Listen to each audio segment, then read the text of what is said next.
Sorry, the mic was off. What is going on with this thing? Is not registering my mic. Hold on, hold on, hold on, hold on, hold on, hold on, hold on.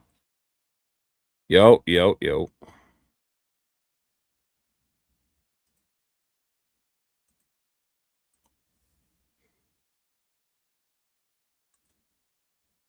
Yo, can you guys hear me? Just making sure. There you go. My mic's working now.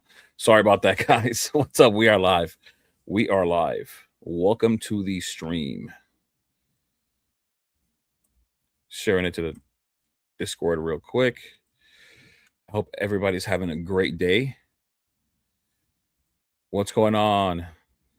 Papa Goat, what's up, brother? Root vegetable, what's on? What's going on? I filled the pillowcase with coal and cat hair. This will simulate Incineroar sitting on my face. What? Old what? Yo, what is that? Yo, what the hell is that? Oh my god. I don't even know what to say about that. Jacob, what's going on, bro? What's up, man? Thank you for joining. Mario, what is up, man? Yeah, man. We're starting off kind of spicy on the live here. That's crazy. Karma, what's going on, bro? My hits, I didn't, bro. These hits were not good. These were not good. He's talking about. I opened up 2 Zygarde collection boxes. And I mean, I got some hits, right? It's just not what I wanted. I did want this to Dene. It's a little off center though. We've been talking about grading a ton. Off center. It is a beautiful card though, of course. I did get this Probo Pass. Not really what I wanted. Off center as well. And what's funny is that they're off center in the very, very same exact way, like same border, same amount. It's so weird. And then we got the Auroras here, which it's zooming in, focusing on my face, but there you go, the Auroras. So and then after that, it was just another Clefable EX. These were the promos. And I also got an EX that looks just like the promo, and all they did was mirror it to the side. But that was just that. I opened a decent amount in the past few days. Those hits weren't great. Root vegetable, what's going on? He said it's romance poetry. Oh my gosh, that sounded crazy, real. Looking forward to all those Chaos Rising pre-releases coming up. Chaos Rising, you mean Pitch Black? I think you meant Pitch Black. I mean, hey, listen, you might be one of those people that pulls like the Darkrai, on pre-release, which is crazy. You definitely got cooked. Yeah, yesterday I had actually told Mario on Instagram. We were talking. I opened 48 packs yesterday. 32 of them were Chaos Rising, 4 were Surging, 4 were Twilight Masquerade, and then the last 8 were Perfect Order. And yeah, I got demolished. That was a horrible opening. I forgot how many. I think I got like 4 illustration rares out of those 48 packs, which was nuts. Um, and then today I opened 16 more, and I got 3 IRs. So can you? That sounds crazy. I opened 16 packs today. I got 3 illustration rares. Yesterday I opened 48 packs, and I got 4 illustration rares, which is crazy. The Ray leak coming out any day, any hour, any minute, any second. um, I mean, I don't know. It all depends. Sometimes we end up getting like the Greninja one we got really early. I think it was like a French one. I think it was like it seems like it keeps leaking somewhere in France. It's always a French copy. Um, are we gonna get something? I don't know. There's been a few postings of like this Rayquaza. It looks horrible. It's clearly fake. Um, so I don't know. So I saw it. Let me see if I can find it. It looks horrible, honestly. It's like not even close to being real. Like I don't even know why they keep posting it. It's these people called Appcorn. I don't know what. Um, let's see. Where are these guys?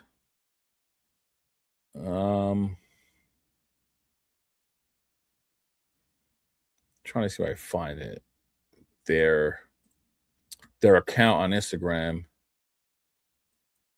Um, app, there you go. APPC.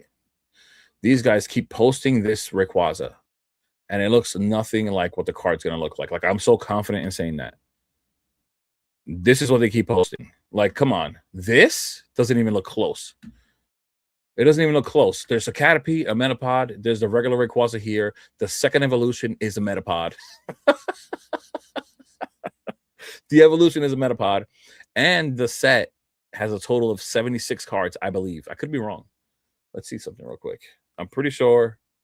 Oops, not Poké Data. It's supposed to be Poké Beach.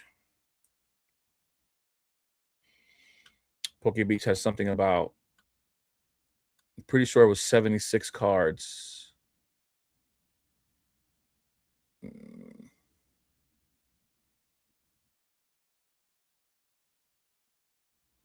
Nothing here. Where was it that I saw it? Or was it Pitch Black that had 76? Maybe it was Pitch Black. Maybe I'm confusing with Pitch Black, but I think it's wrong anyways. What is this? Pocket set revealed Everyday Wonders, and we're releasing June 30th. This will feature cute Pokemon around a picnic, including Pikachu, Piplup.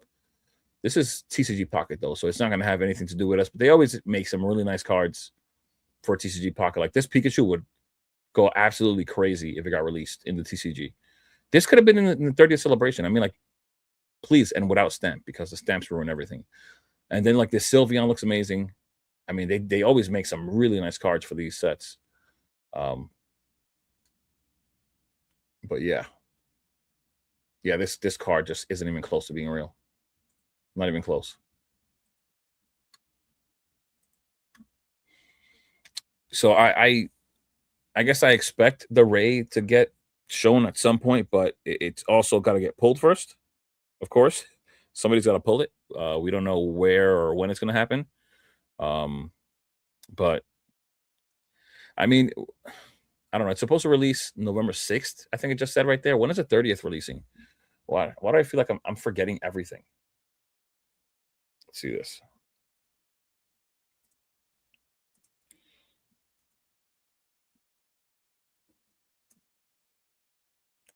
When does it release? September 16th. And didn't I just see? So then the Rayquaza set comes after this. We're not going to get a Rayquaza leak anytime soon. I just don't expect that. If it was the next set coming out, like for example, like it in the 30th, like what the 30th slot is, then maybe I could see that happening. But I don't see that getting released right now at all. I mean, we're going to be looking out for it, but I don't see it coming right now. I think that it's just a little too far away for that to happen. And so it's just not within reach, you know. Not within reach, at least not close enough for us to be looking or seeing anything get leaked from that set whatsoever. But you know what's funny that I did want to talk about is Rayquaza itself, right? Like, hold on, let me just make sure.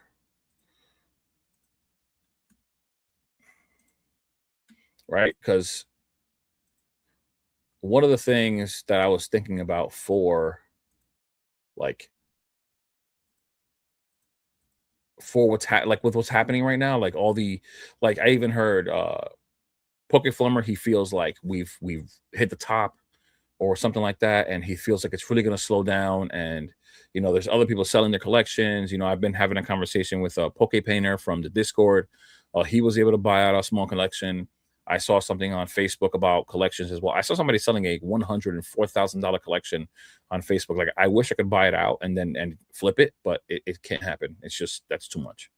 But people are selling, right? And then I know, like, I made a video about how, you know, investors aren't as confident and vendors are, and people in the comment section said, oh, investors are confident, they're not selling.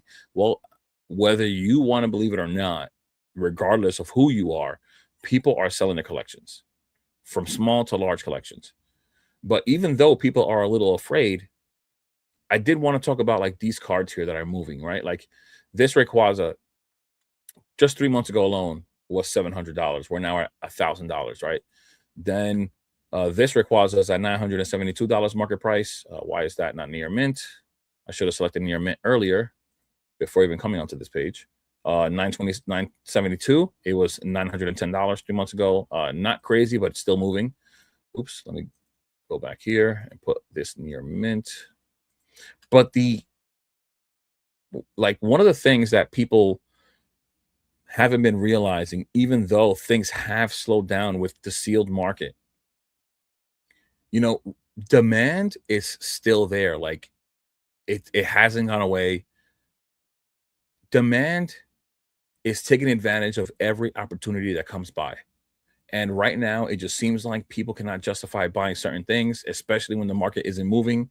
But it's very, very similar to water hitting oil. The moment something drops and hits the water, the moment the oil hits that water, it just disintegrates, right? It just shoots back up. And that's what's happening with everything included in Pokemon. Every time something drops within a reasonable price, they buy it up. It's just gone. So nothing's dropping right now. Hopefully, within the next few weeks, we do get some more opportunities.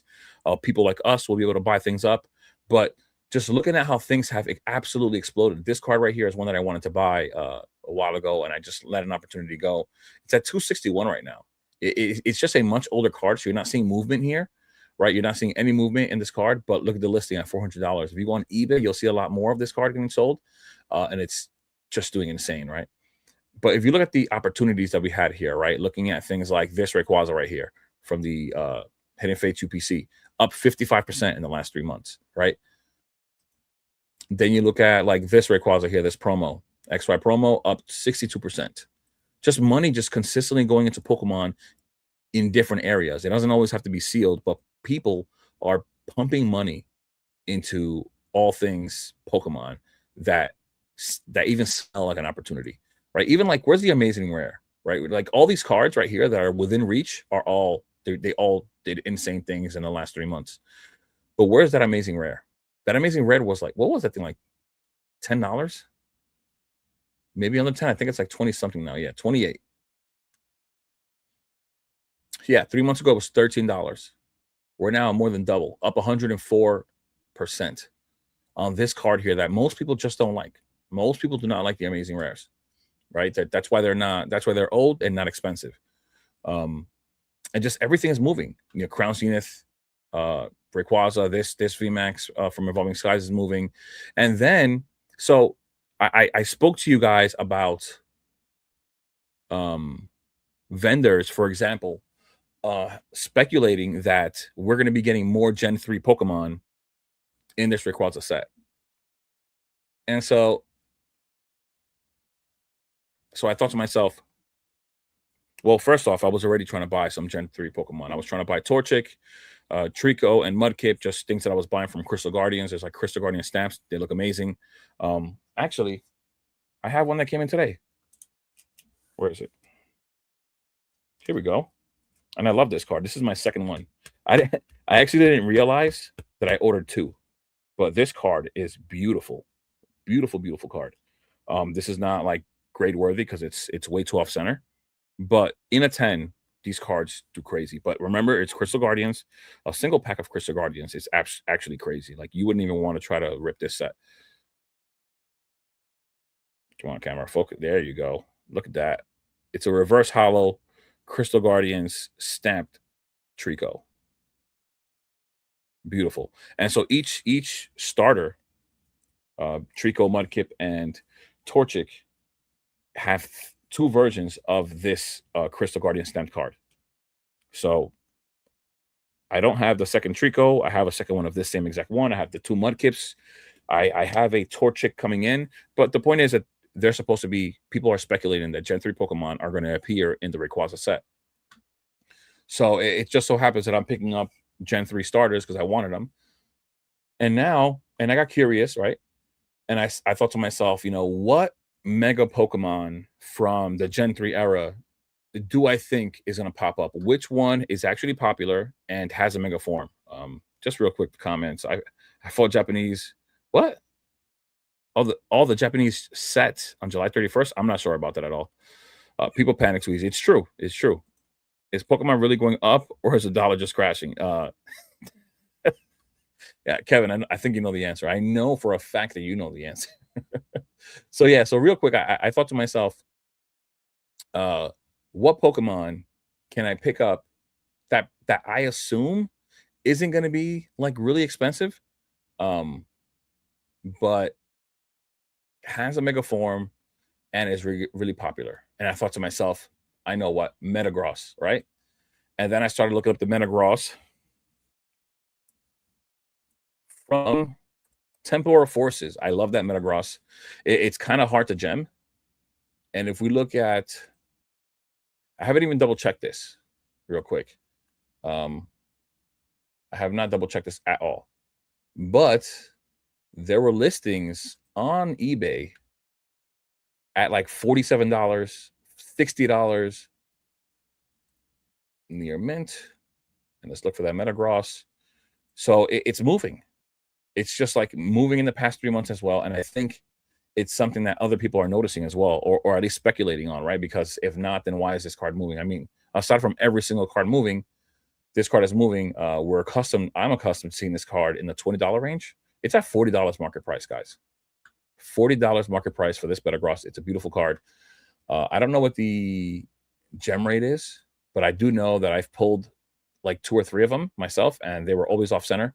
And then as I'm looking through listings here, it's like every single one has something wrong when it comes to centering. Now, I haven't looked for these today, so there may be better centered, like more centered cards here today than there were yesterday or the day before. But the centering is usually like somewhat of a problem. Like actually, this one doesn't look bad. It doesn't look horrible, actually. You know, I might as well just add it to the cart. Yeah, add it to the cart because I will buy it after the stream is done. But yeah, these were insane, like 37, 32, 35, 38. They were going upwards of like $50 to $60. So I guess maybe the listings that were available were gone, like the reasonably priced ones. But then I started running across these as I'm looking, and I'm not finding anything that's well centered. 44, 44, 40. What else? Look, 75. Well, this has a thing, but look, $70, $50. And I don't know if some of the sellers are realizing that this card is starting to sell. When I was looking at the sold listings, people were buying them. Clearly today in a 9, you know, look, another one in a 9. Maybe they think they could crack it and regrade, and so it's moving. The card is selling on eBay.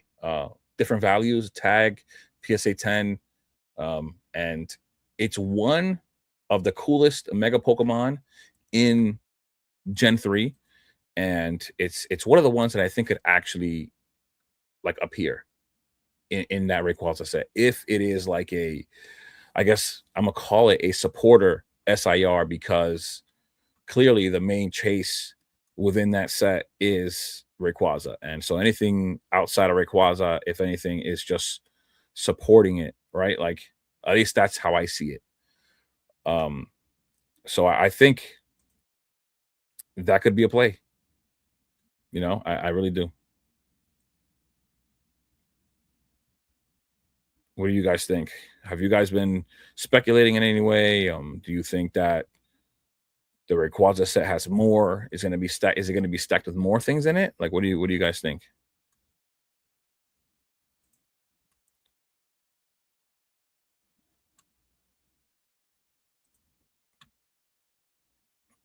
Let me know. You guys are quiet today. You guys just been listening to me talk.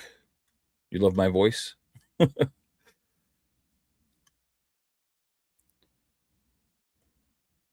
Deoxys? Does Deoxys have a mega though? I mean, of course it could still have an SIR in there, right? But also, just in case, I mean, I have been picking up some Latios cards. Like I picked up a few of the Crown Zenith Latias, which I absolutely love. I picked up some other promos. So I don't know. You never know what's going to happen, but you know, we at some point, I guess you speculate, and I guess you could decide that way if it's worth or not. Like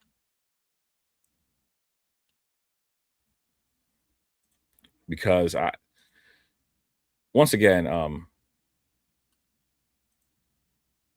you know, Pokemon isn't going to reveal anything to us, and sometimes you got to speculate to make a play. To be ahead, to actually be ahead, You got to speculate. But if it is coming out on the 31st, it is something that you could wait on. It's only a month away, and you could start picking up like an insane amount of cards when they reveal whatever comes up in that set. Um, but let me just look that up real quick. What is it called? Is the Japanese still called Emerald Storm?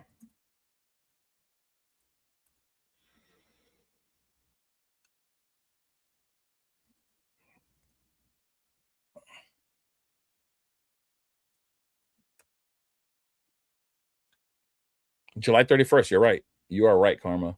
So we're a month away from knowing what's going to be in that set. So yeah, the moment that gets revealed, like, I always share it in the Discord. So the moment it gets revealed, we need to like act on those singles because they're probably going to move. I mean, Rayquaza is already moving. It is the main chase. A lot of the Lucario cards have been moving, which we've been talking about in the Discord as well. Um, which I also received a bunch of those today, which I showed you guys. Um, Proxy, what's going on, brother? What is going on? Thank you for showing up to the stream. Yeah, I was supposed to stream yesterday, but I swapped over to today. Once again, just trying to give Reverend a slot in case he ever wants it, whenever he wants to jump in and stuff like that. So yeah. So part of the big discussion today that I wanted to have was that it was, even though even though sealed is not moving that much, people are pumping into the singles. I think the 30th is going to be hype, but it will fade and people will scramble for sets going out of rotation in April. Prismatic surging and the others will go up. The 30th will rise and fall. Well, people are already acting, to be honest. Surging. Well, first off, Prismatic, had its buyout, right? We're at 130 in ETB. We were at 160. Surging is at $300. Right? This thing was at what? 280s, 250s for how long, right? When was the last time it was at $300? Last time it was at $300 was September of last year. We're back. That's about 9 months ago. We're back. Maybe 10 months ago. We're back to $300. So the box is moving. It will rotate out. Quantity is still fluctuating between that 750 range to like 850 range. As prices keep rising, of course, the sellers are going to start listing boxes because they're at a higher price and they want to realize gains, of course. But surging, it's like so many people have called this box out. It almost feels like a repetitive thing to keep calling the box out because of how much has been shouted out. And if people haven't made their move yet, even if you haven't gotten a few boxes, like I haven't focused on surging really, really hard. I got a few boxes. What I really have focused on was the Destined Rivals booster boxes that I was able to get at 500 each from the UK, which actually came in today, which I'm ecstatic about. So I have the booster box case here. And the case actually looks different. It has a different tape, like it's a white and blue tape instead of a white and red one, like in the US. And it's in a different language as well. But yeah, so if you didn't already make a play on surging, and if you didn't have like some kind of a reason as to why maybe you're making a play somewhere else, it's going to get to a point where you need to start making those plays because we're already at $300. Maybe you could find them at a better price locally. Maybe you could look for them on eBay. Maybe that'll help because I found mine on eBay for like, I think it was like 250, somewhere from 250 to 260. But once again, I was picking up multiple things. I picked up a few Silver Tempest. I picked up a few Surging Sparks. I picked up a few Destined Rivals from eBay. I picked up a Lost Origin booster box. Yeah, I was picking up a ton of stuff at the same exact time, like multiple things. So I didn't hyper focus on anything at that moment.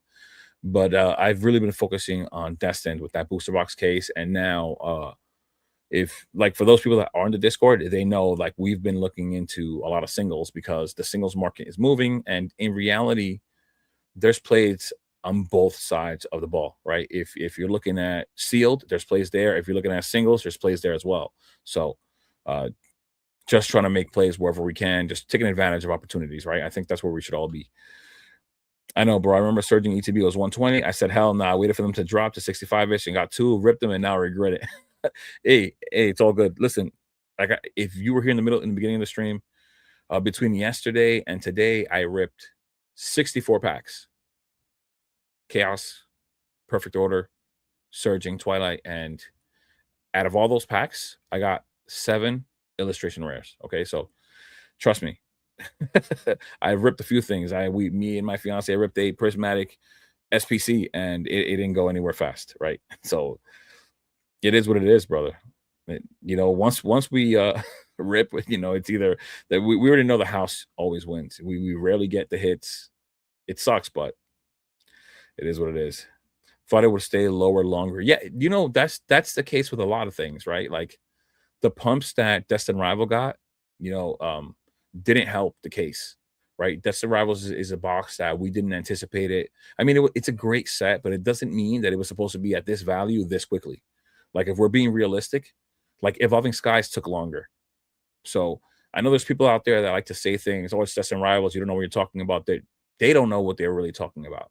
They think that everything is supposed to go to the moon in a day, and it's not supposed to be that way. So the fact that Destin Rivals got manipulated several times, got bought out several times, pushed the price higher, creating a higher ceiling, ended up creating a higher floor. So each time it just put Destin Rivals further and further out of reach, right? Now, Surging Sparks, they probably can't do that so much with because there's 74 boxes listed.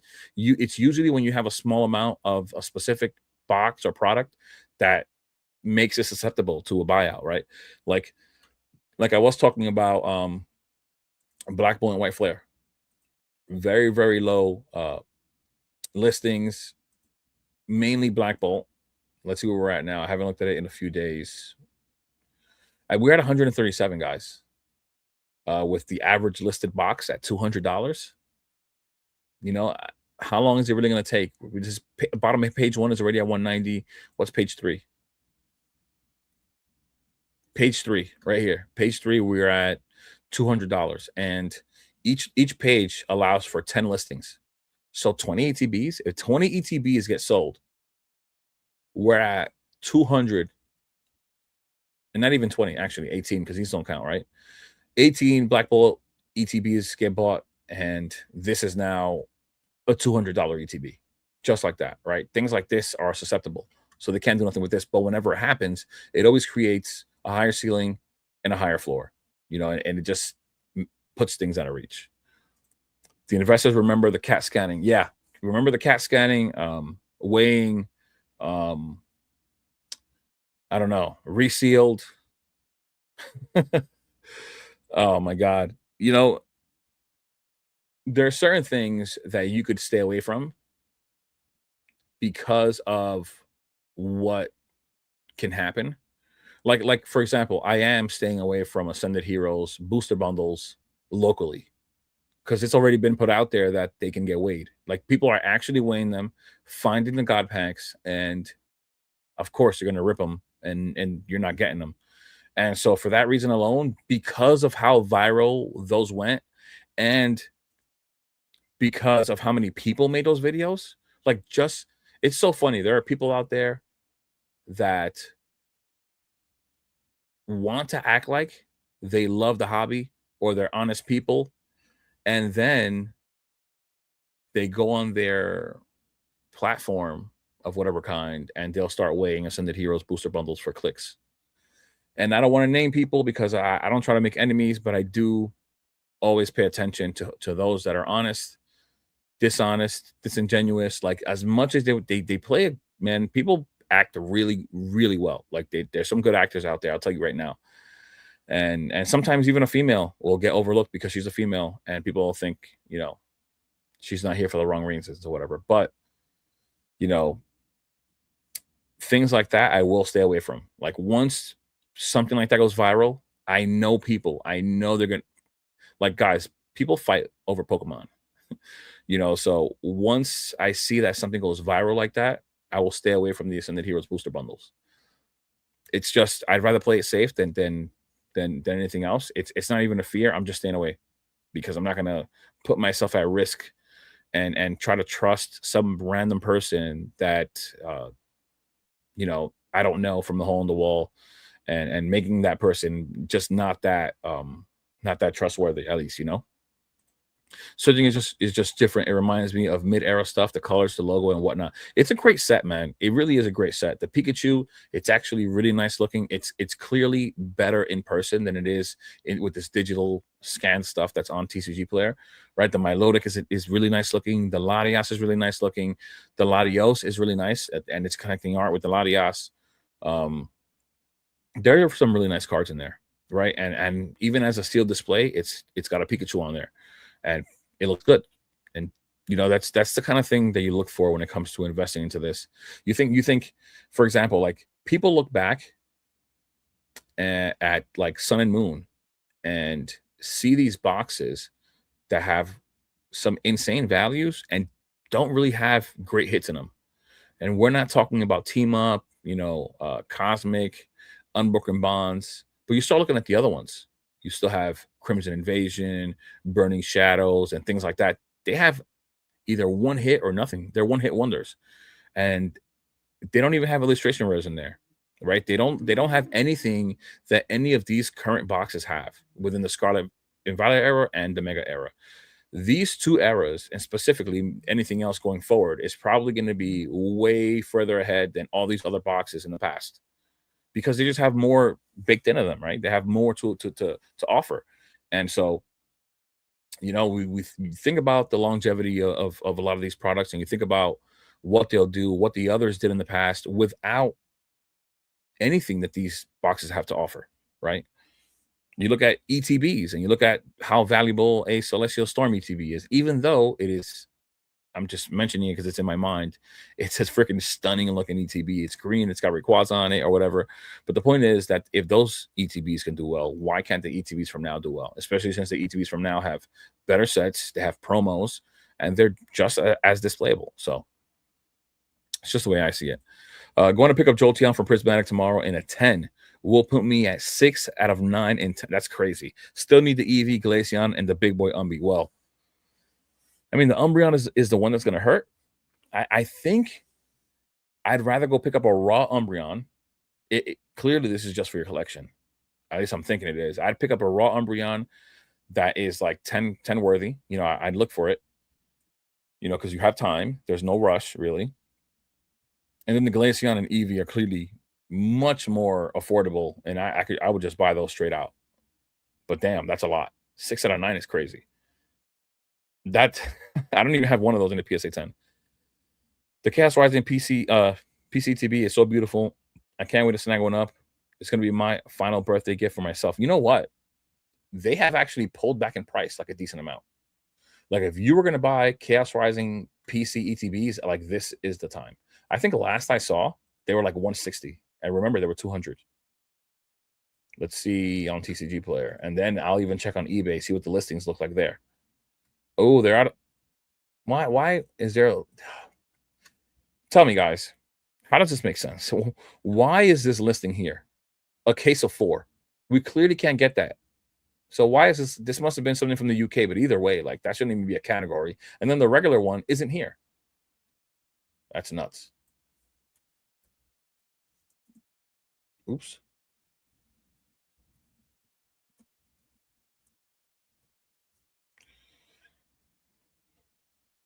Here we go. Yeah, 161. 161 market price. You could buy it straight off of TCG Player, and it's come down 66% in the last 3 months. Well, we're not going to count the last 3 months. Let's go the last month. It's still down 22%. It was at a high of 220. We're now at 161. I did not think that would happen. I did buy myself a third one, though. And they do look amazing. They do look really good. Matter of fact, I just said that I would go look on eBay, right? Let's look on eBay. I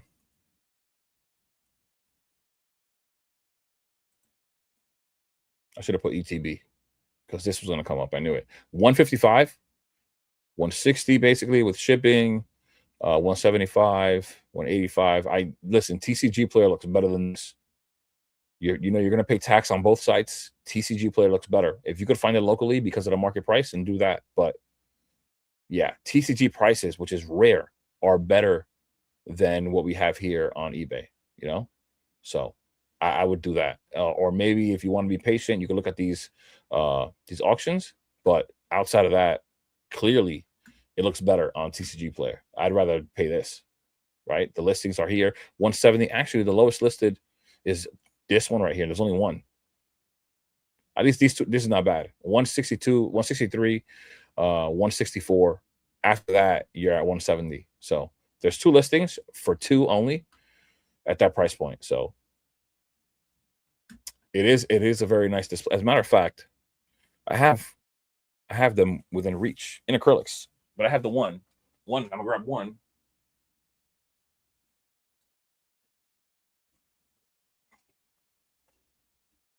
for later.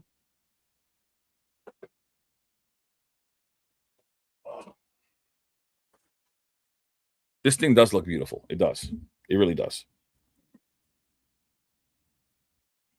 It's too bad that the glare from the computer screen, the computer screen glare doesn't help, but it is a very nice looking PC to be, honestly. You know, and somebody came up with an idea, right? That if you really wanted to and you don't like Greninja being upside down, just put the ETB in the acrylic upside down, right? And I actually almost made this mistake without even thinking about it because I was putting him in right side up. So, but yeah, it's really nice. It looks really good in the acrylic. I mean, just a good display piece, right? And it's one of the best Pokemon I think ever made. It's a really cool design. Destin Rivals has to cap at some point the Mewtwo demand. I don't think we'll go so much higher unless it moves to the chase being Cynthia's Garchomp, the better card in my opinion. I don't think that Cynthia's is better. It's just my opinion, as just as well as you have yours. I do like the Mewtwo better. Um, but there's still a lot that can happen. And the reason why I say that is because we're still in the mega block, and this is something that still sits in my mind. Like I try to think ahead if I can. And so, for example, I have looked up a list of all the megas so many times. And one of the megas that are most popular that we've never gotten is Mega Mewtwo. And there's both X and Y. And so, who knows when we'll get that or if we will, but I just feel like it's gonna come. Like, how do you go through the mega block and not put your most popular mega Pokemon? That's why I keep thinking about Metagross. Even if it doesn't come out in this Rayquaza set, I was thinking about Metagross. There was, like I said, I mentioned this many times. That list that leaked with all the sets that were supposed to come out has been on point.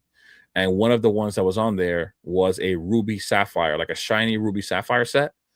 And if that did happen, even if the Metagross didn't come out in this Rayquaza set with Gen 3 Pokemon, Ruby Sapphire is Gen 3, and Metagross it already has a beautiful shiny that's incredibly popular, right? So I don't know. I'm always trying to think ahead. I wouldn't doubt Mewtwo. Mewtwo is, you know, even if you feel like Cynthia's Garchomp is the better looking card in your opinion, Mewtwo's way more popular. There are way more people that are fans of Mewtwo. Mewtwo's just been around for so long. It's such a great Pokemon as well. So I don't know, honestly. But I don't know if there's gonna be the thing is that there's so much hype behind it. And people consider Destin Rivals to be, so-called the evolving skies of the Scarlet and Violet era, just being the best booster box set in the Scarlet and Violet era. So they're gonna keep valuing it higher than every other set, which means that it's gonna keep rising. The same way how like a Sword and Shield, for some reason, not for some reason, well, Evolving Skies tends to lead the charge, right? It'll be the one to rise in value. And once that happens, it causes people to look for opportunity in other sets within Sword and Shield that they can afford, right? So they'll do the same exact thing with Scarlet and Violet. Destin Rivals will move, everything else will follow because people are looking for opportunities since they can't buy into Destin Rivals or they feel like it's too expensive, and they'll do stuff like that. So I don't know. There's so many things that can happen with Destin. Do you think I should get a Pokemon Center Shredder Fable ETB for 150? Thank you. What's going on, Dakota? Thank you for joining in. Um, you know, uh, I really think that Shrouded Fable is a little undervalued, even though people talk it down a lot. They have negative talk. They laugh about it all the time. It's fine. It is what it is. But we're seeing the singles rise in value. We're seeing everything move. And it's without question that people are finding value within the set, even though it's not the sealed product that they're finding value in, right? So it's possible that the set does move, or at least the sealed product, like the ETB. I would love to say I want. Wow, I just realized market price is 167. So you're actually getting a discounted price. I mean, 150 for a PC ETB. I don't think there's a PC ETB available that's cheaper than that. Maybe Stellar Crown, unless Stellar Crown has moved. Let me check that out real quick. Unless I don't even know why I'm not showing you guys the screen. At least you guys got something to look at while I'm talking to you. Where's Stellar? I'm blind. I know I'm blind. I do this all the time. Here we go. All right, so the PC ETB is 157. So there is literally no PC ETB that's 150. Every single one is more expensive than 150. I mean, I would take it just from that alone. Personally, I would take it. If it's for your collection and you like it, then of course it's your collection. But don't because of all the negative talk that it does receive, don't expect it to move anytime soon. Don't expect it to do anything crazy. I think it has pulled back, if anything. Right, this has pulled back a little bit. It is up 17% in the last 3 months. In the last month, it's up just 2%. This is the kind of movement you're going to get from this, right? Like at the end of the year, maybe it's 190, maybe, right? So we'll have to see, but the singles for sure are moving. So there's potential. It's not the greatest potential, of course, but there's potential. These cards keep moving. These are some pretty decent values for cards that were like $10 before. This dispersion was 30 something dollars. So was the Houndoom. Everything else was incredibly cheap. 15 bucks, 13 bucks, 10, even less than that. Now look at where we're at. So people are finding value in this set. It's just going to move really slowly. That's just the reality of it. Just because it doesn't get any hype, people talk it down all the time. They don't say anything good about it whatsoever. So it's not going to drive people in that direction to cause the market to move, right?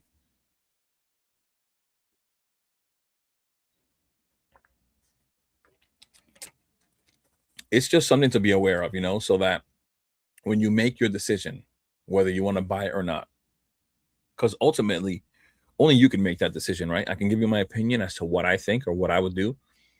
Luckily, I don't have to buy one because I actually bought a case of PC TBs off of the Pokemon Center when it sat there. And it was just one case. And I said, you know what?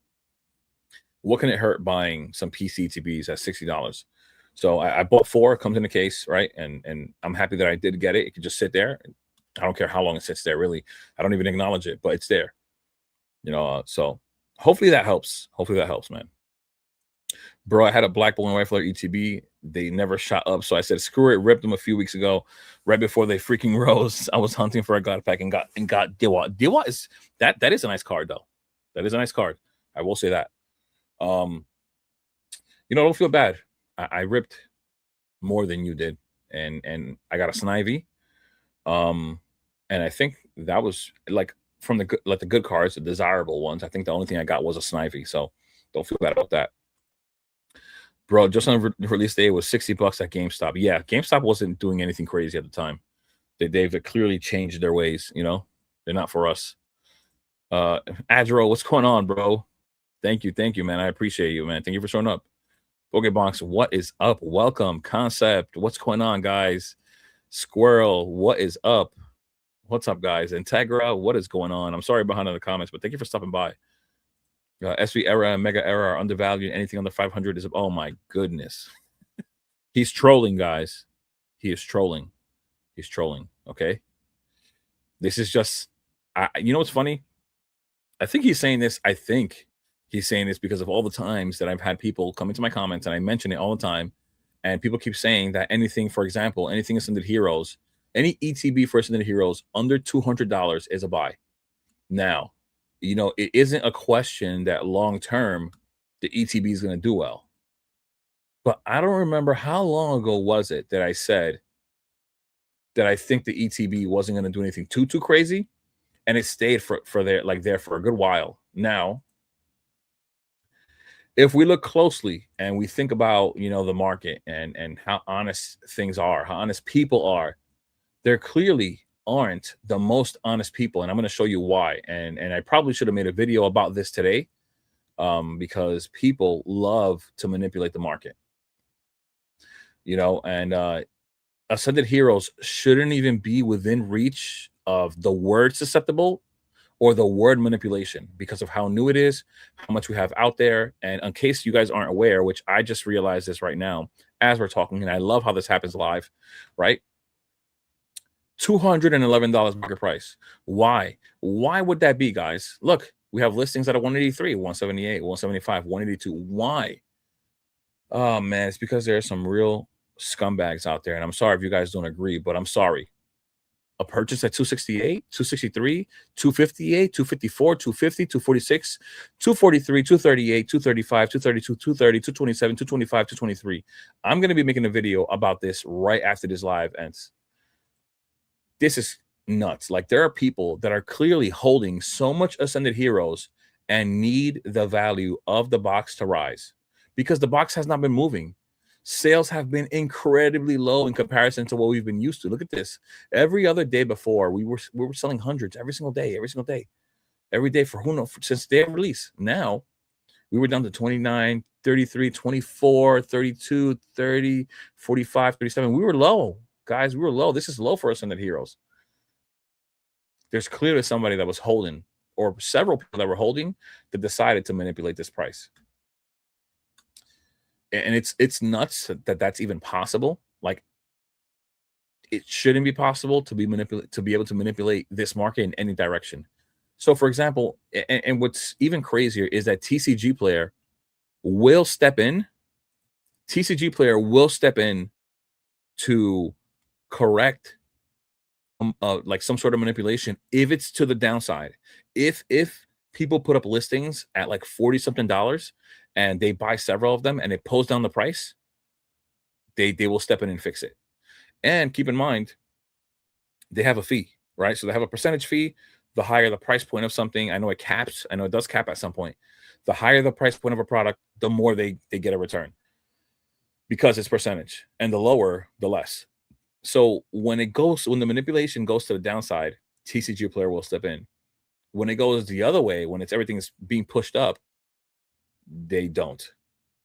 And it's sad to see because look at what it does to the market. This box should not be at $211. Now we don't know what's going to happen. People are going to buy, and this is exactly what I was trying to say. We now are witnessing that Ascended Heroes got manipulated. We're at $211. It's so funny. It's just making me think about this now. It's so funny how I was just talking about this. This is so ironic, like such a coincidence that this happened. I was just talking about when they manipulated Destined Rivals, it created a higher ceiling, creating a higher floor. We now have a very, very new ceiling, a new high at $211, which is probably going to create a higher floor. So even if the ETB does pull back, it might pull back to like 190. Because now people, especially people who FOMO, are going to go to this listing. They're going to see that it went to 211. They're going to see the listings in the 170 to 180 range, and they're going to start buying all of those up. And what you're going to be left with is everything under 200 or 200. Well, 211 for sure, maybe 200. So everything 200 and up will be left, and everything under 200 will get bought up. And then we have a new floor. That's so crazy that this just happened right now that I'm looking. That's nuts. That's nuts. Oh man, yeah, the ATB was beautiful. I keep buying other things. I haven't picked one up yet. Are you talking about the Chaos Rising one? Wow, I can't believe that just happened. I'm gonna have to make a video. I almost feel like ending the stream to go make a video, but I'm not doing that to you guys. And I'm not doing it because this is like the most fun, to be honest, out of all things content creating on YouTube, like interacting with you guys, like hanging out here it's the most fun for sure. I feel like I'm taking crazy pills. Everyone's saying there's a slowdown, everything is stagnating, but I ain't seeing it. Local scene is still insanely hot. Yeah, I'm gonna go to a card show on Sunday, and this card show I'm going to is supposed to be a really big one in New York. And then I think I plan to make it out to Collecticon in New Jersey. That'll be fun. But yeah, that small card show I went to was really packed. I'm predicting that this card show on Saturday is going to be really, really packed as well. On Sunday, sorry. I'm really looking forward to it. I'm thinking about just buying like one of those iPhone camera stabilizers and recording. I'm thinking about doing that. I am considering also just going live on my phone. I just don't know what the service in there is going to be like, and it would suck if the service was like spotty and it was like dropping off. It's in I think it's in Queens College over here. So I just don't know what the service is like in that building. And so I don't know if it's worth risking doing a live, but maybe I just record a bunch while I'm there and then I'll edit it and or maybe just show it to you guys in a stream. Maybe we could be talking about it and I could run you guys through the video and things that happen in the event. I think DR overall has a higher cap because the low and mid end cards are amazing and have so much room for growth. All the Ethan cards, Crobat, Misty, etc. Yeah, hell yeah. Like that Moltres. Oh my god, I think that's the best Moltres ever, in my opinion. You know, sadly they made the stamp, but like Ethan's Typhlosion, amazing card. The Misty cards there, the Lapras and the side deck, beautiful cards. The Meowth, I think the Meowth is undervalued. I don't know why. It's just Giovanni with Meowth. I think it's an amazing card. Then you have even the full arts, like that gold Mewtwo with Giovanni looks fire. It looks absolutely insane. Yeah, there's so much potential in that set, man. Like so much. Bro, Scarlet and Violet is going to be nostalgic super quick since the sets are 2 times the size of everything we've gotten so far. Yeah, for sure. Jay, what do you prefer, to spend money on undervalued singles or modern sealed stuff like Ascended Heroes or Chaos Rising ETBs? So, I mean, for the long term, it's sealed. It's definitely sealed. For the short term, depending on what's happening in the market, the singles may outperform anything sealed that we may buy right now. We're seeing now like the sealed is stagnating, but singles are flying, right? We looked at the Rayquaza cards earlier. They're flying. I showed you guys the Metagross that's moving. And I think that's a lot of the speculation with some Gen 3 Pokemon. I told you guys about that card show where people were holding back Gen 3 Pokemon because they feel like there's going to be Gen 3 Pokemon in the Rayquaza set, right? So these cards are going to rise in value because people are holding them, because people are buying them up, because they're speculating. So in a short time, singles can move.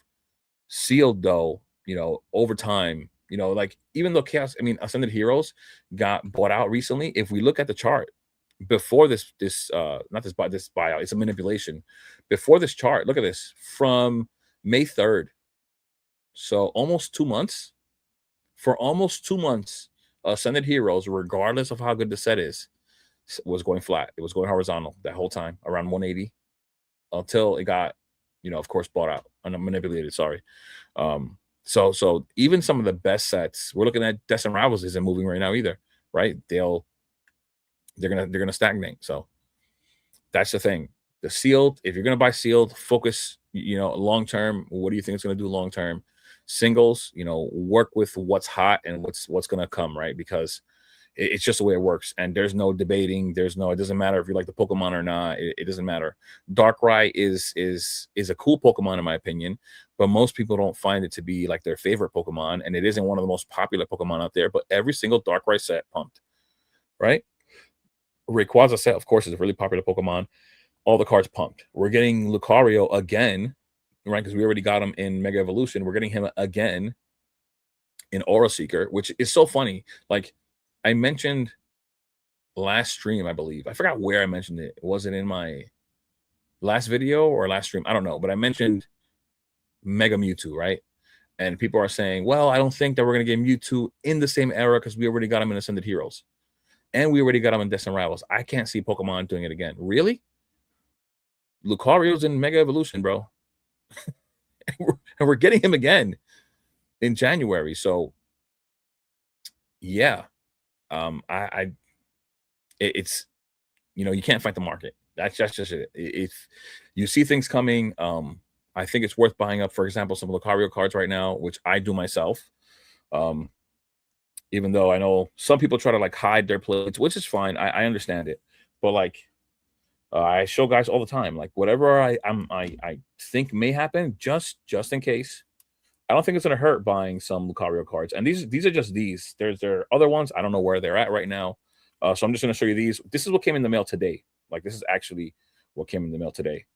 And this is all Lucario. Yeah, this is all Lucario. Right? You have this this is a Lucario promo, another Lucario promo, Brilliant Star stamped, sealed Lucario promo, a whole bunch of build and battle Lucario promos with the Scarlet and Violet stamp on it.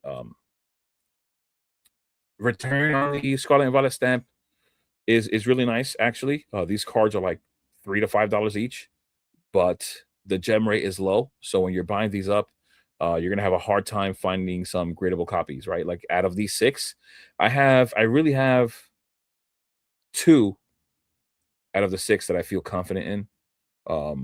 And so then there's also people that just love Lucario, so it's hard to find, right? And then this Team Rocket stuff information came out, right? We don't know if it's a set, we don't know if it's a product.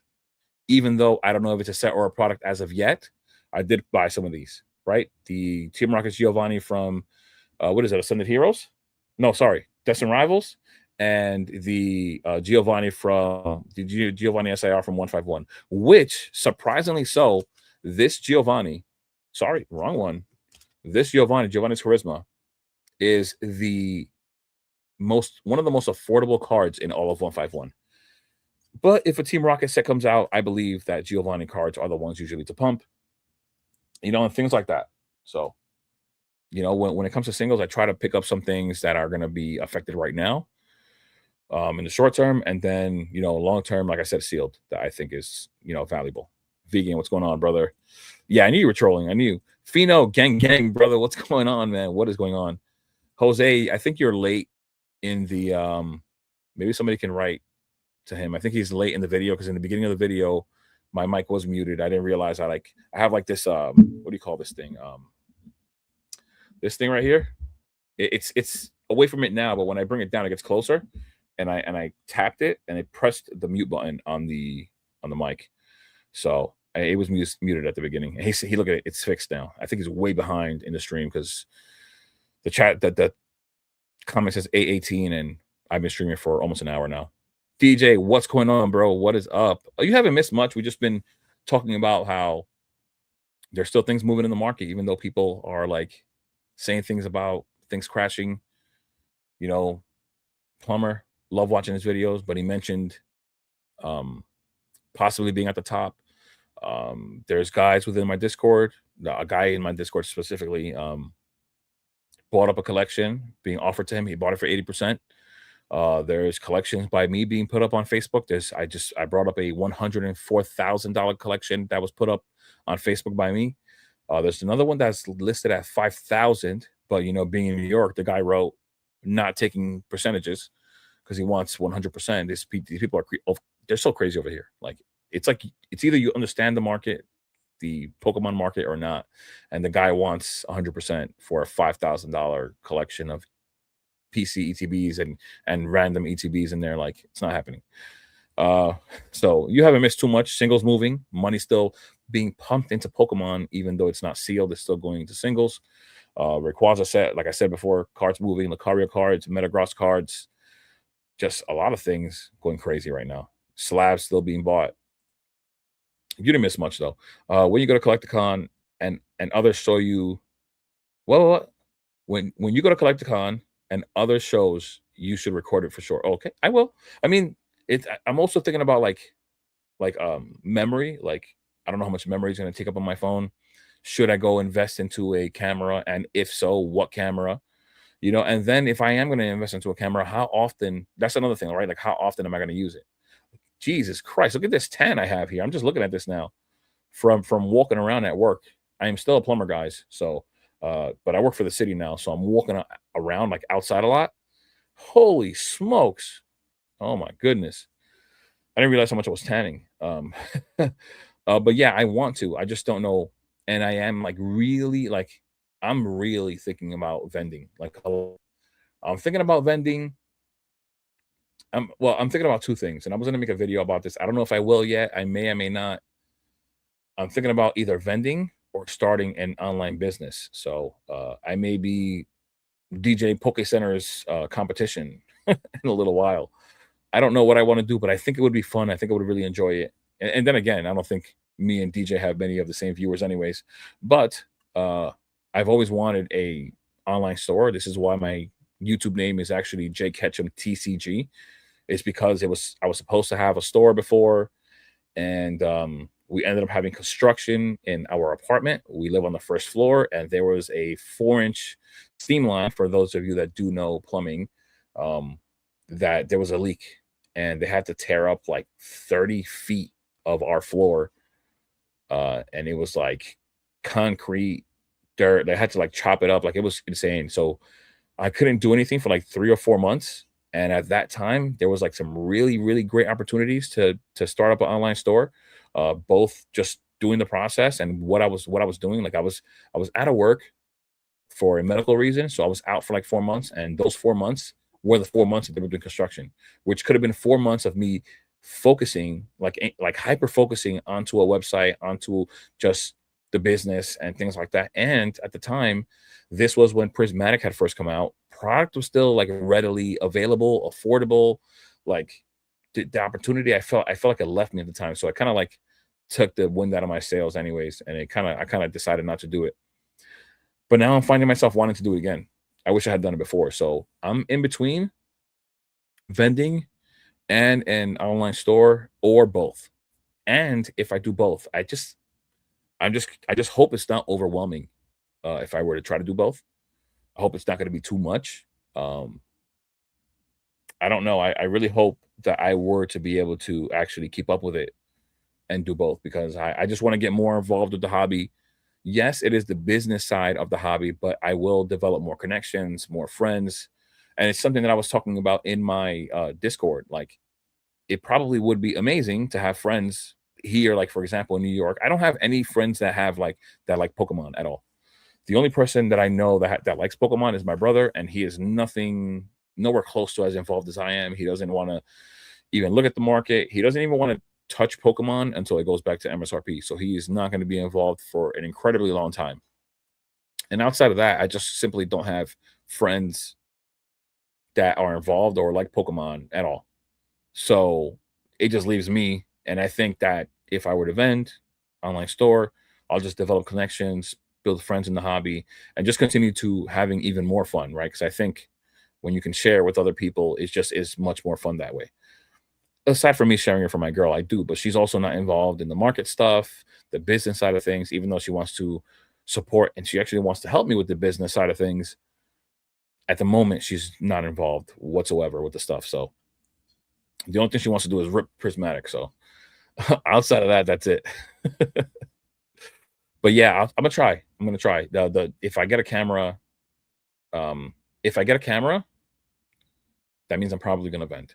Like that'll be like basically because that decision is set in stone and I'm just gonna do it.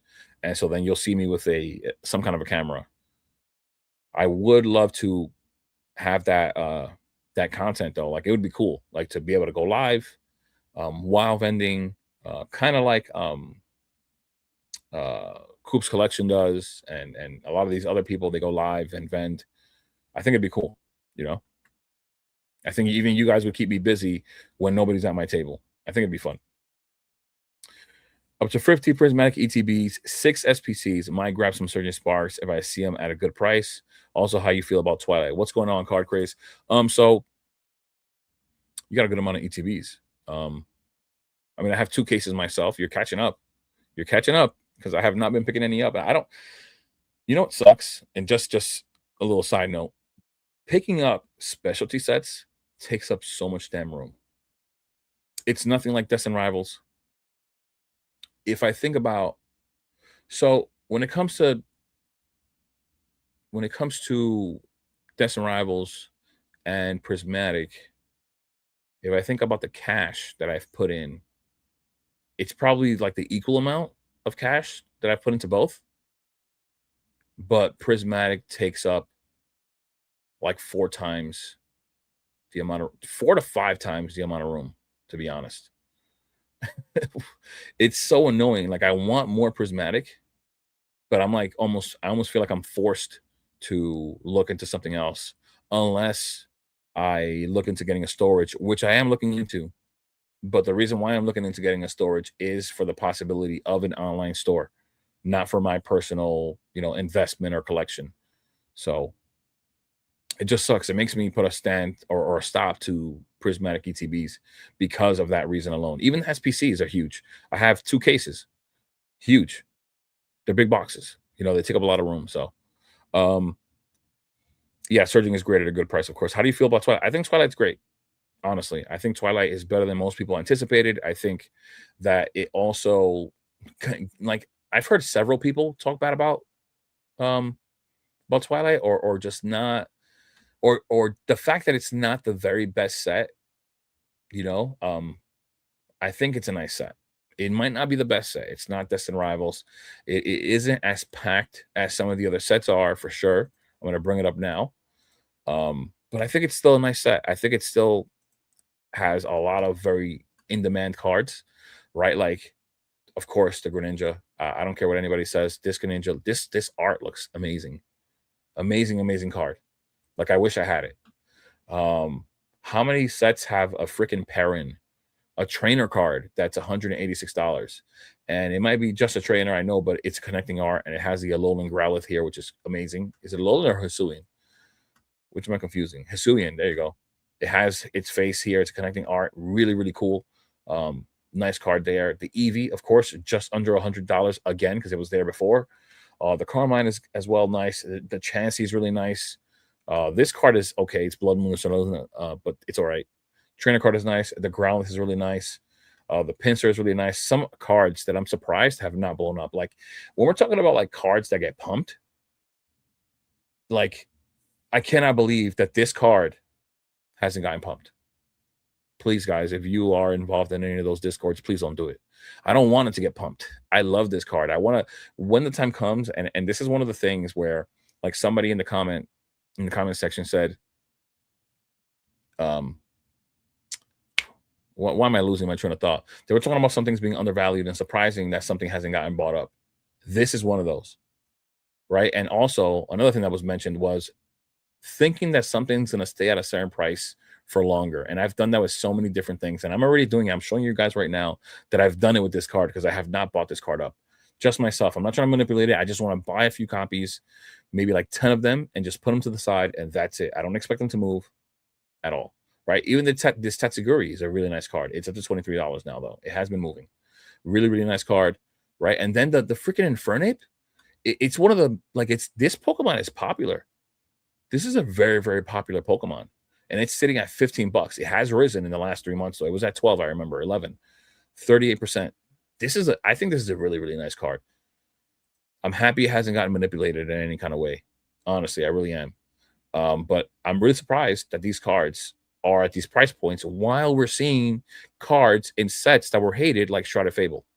Like, I don't. It's so crazy. I was just showing you guys Shrouded Fable, showing you guys all those cards that pumped, the Dusclops lineup, the Horsey, the Houndoom, Cresselia, everything in Shrouded Fable is pumping, and these have not.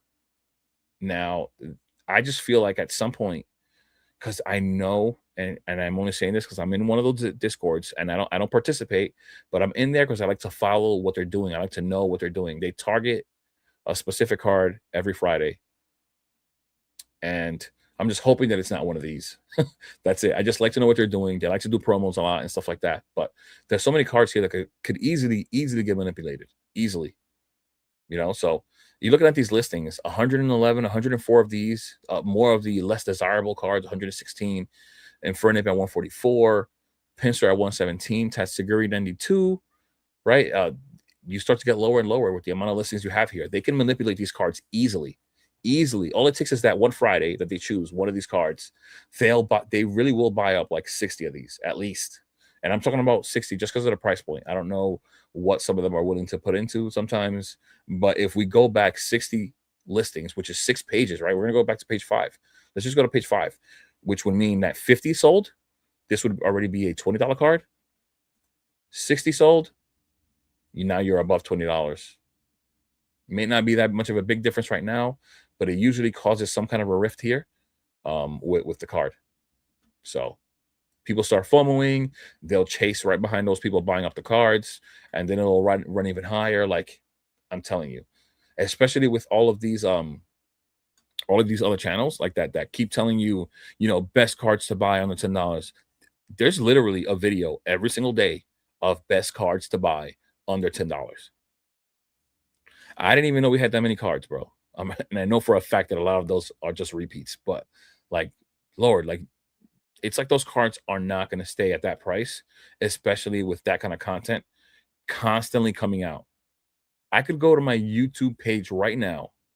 I go to YouTube right now, and I promise you, I'm gonna find something. I'm telling you, I'm pretty sure I saw one earlier today. I don't know if it was in my the things I'm subscribed to, or was it in like my home feed, but there was something. There was something. It's got to be my subscriptions. Watch. I'm telling you, where was it? I'm pretty sure I saw like best cards to buy under $5, and I already know. I already remember who it was. Pretty sure it was a guy named Poke King Shop. Here we go. I'm telling you, 7 hours ago. Every single day, this guy puts out a video like this. Top Pokemon cards to invest in under $5. How long are these cards going to stay at this price point when these videos keep getting made, right? Um, then gotta mention Maul, which is the boy for sure. He put this right, and then people are gonna be like, all right, they're dropping. Let's go buy those up. It's just like same as we do with the seal. They're gonna keep pumping. There's more. I just follow so many guys. Like I follow a lot of people. Look at DJ. He's in the chat right now. Um, but yeah, there's so many things.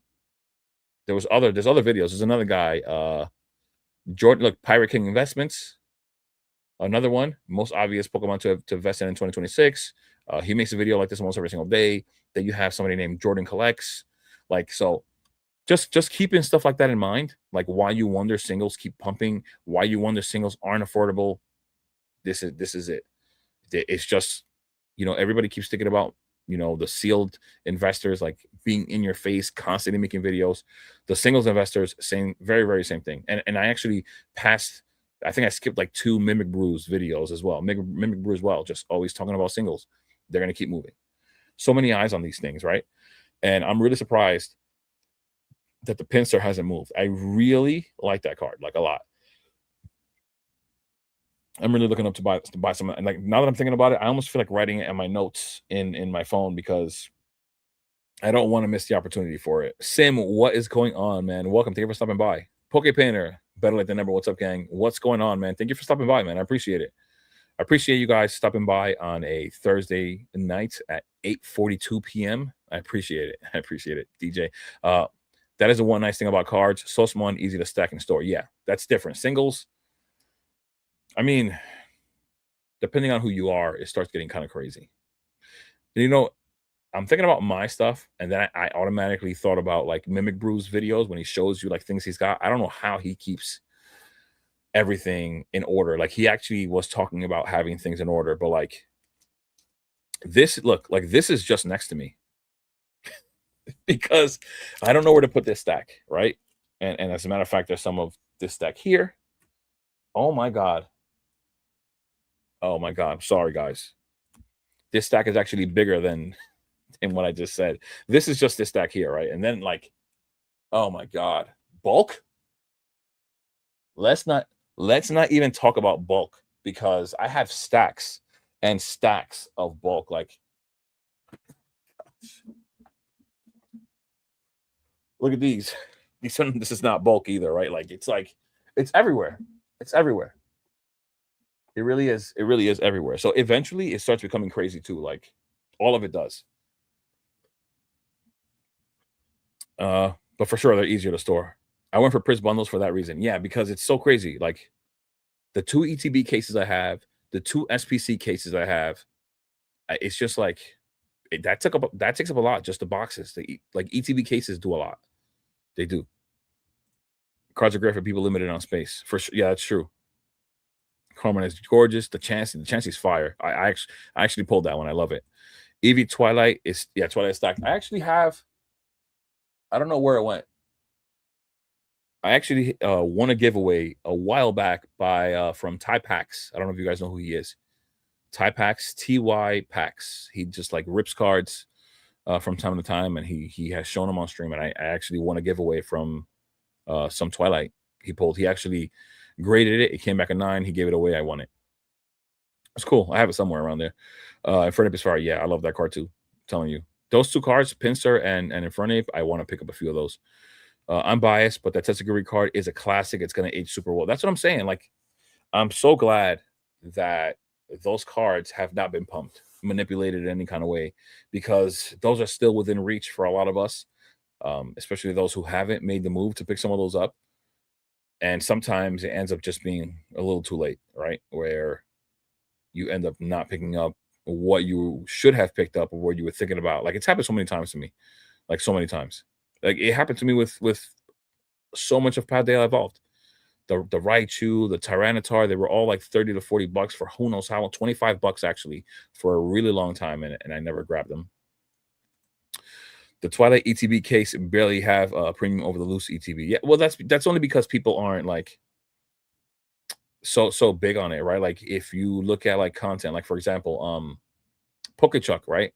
Um, I think he had a video where he had the Twilight Masquerade booster box as a thumbnail, or one of the boxes there, and then he just kept telling people that like he thinks he's done with it. He thinks it's already had its time, and it's not going to age. You know, it's not going to gain that much value moving forward.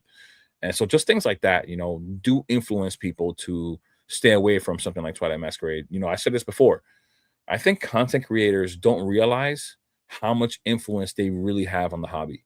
I'm talking to you guys, like, for example, about these singles. These singles are being bought up because people are watching YouTube every single day. We're seeing videos that have 1,000 views here, 2,000 there, 6,000 with Jordan Collects. Mimic Brew, I passed one of his videos, right?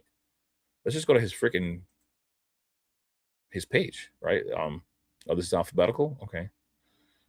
Mimic had a video. I think he released one yesterday, right? A day ago. 3.8K views in one day.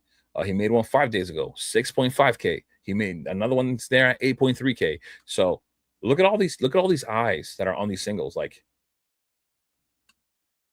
when you talk about when a content creator talks positively about something, it sometimes puts a ball in motion. Like, it starts moving things forward in that direction. Maybe it'll start just with just a few viewers, and then the more you talk about it, it just starts snowballing. More and more viewers start going towards that product. And Twilight is one that people don't really talk about. And when they do talk about it, they just feel like it doesn't have enough, simply because it's not Destined Rivals, or it's not the number 2 set, or it's not Ascended Heroes, or it's not Prismatic.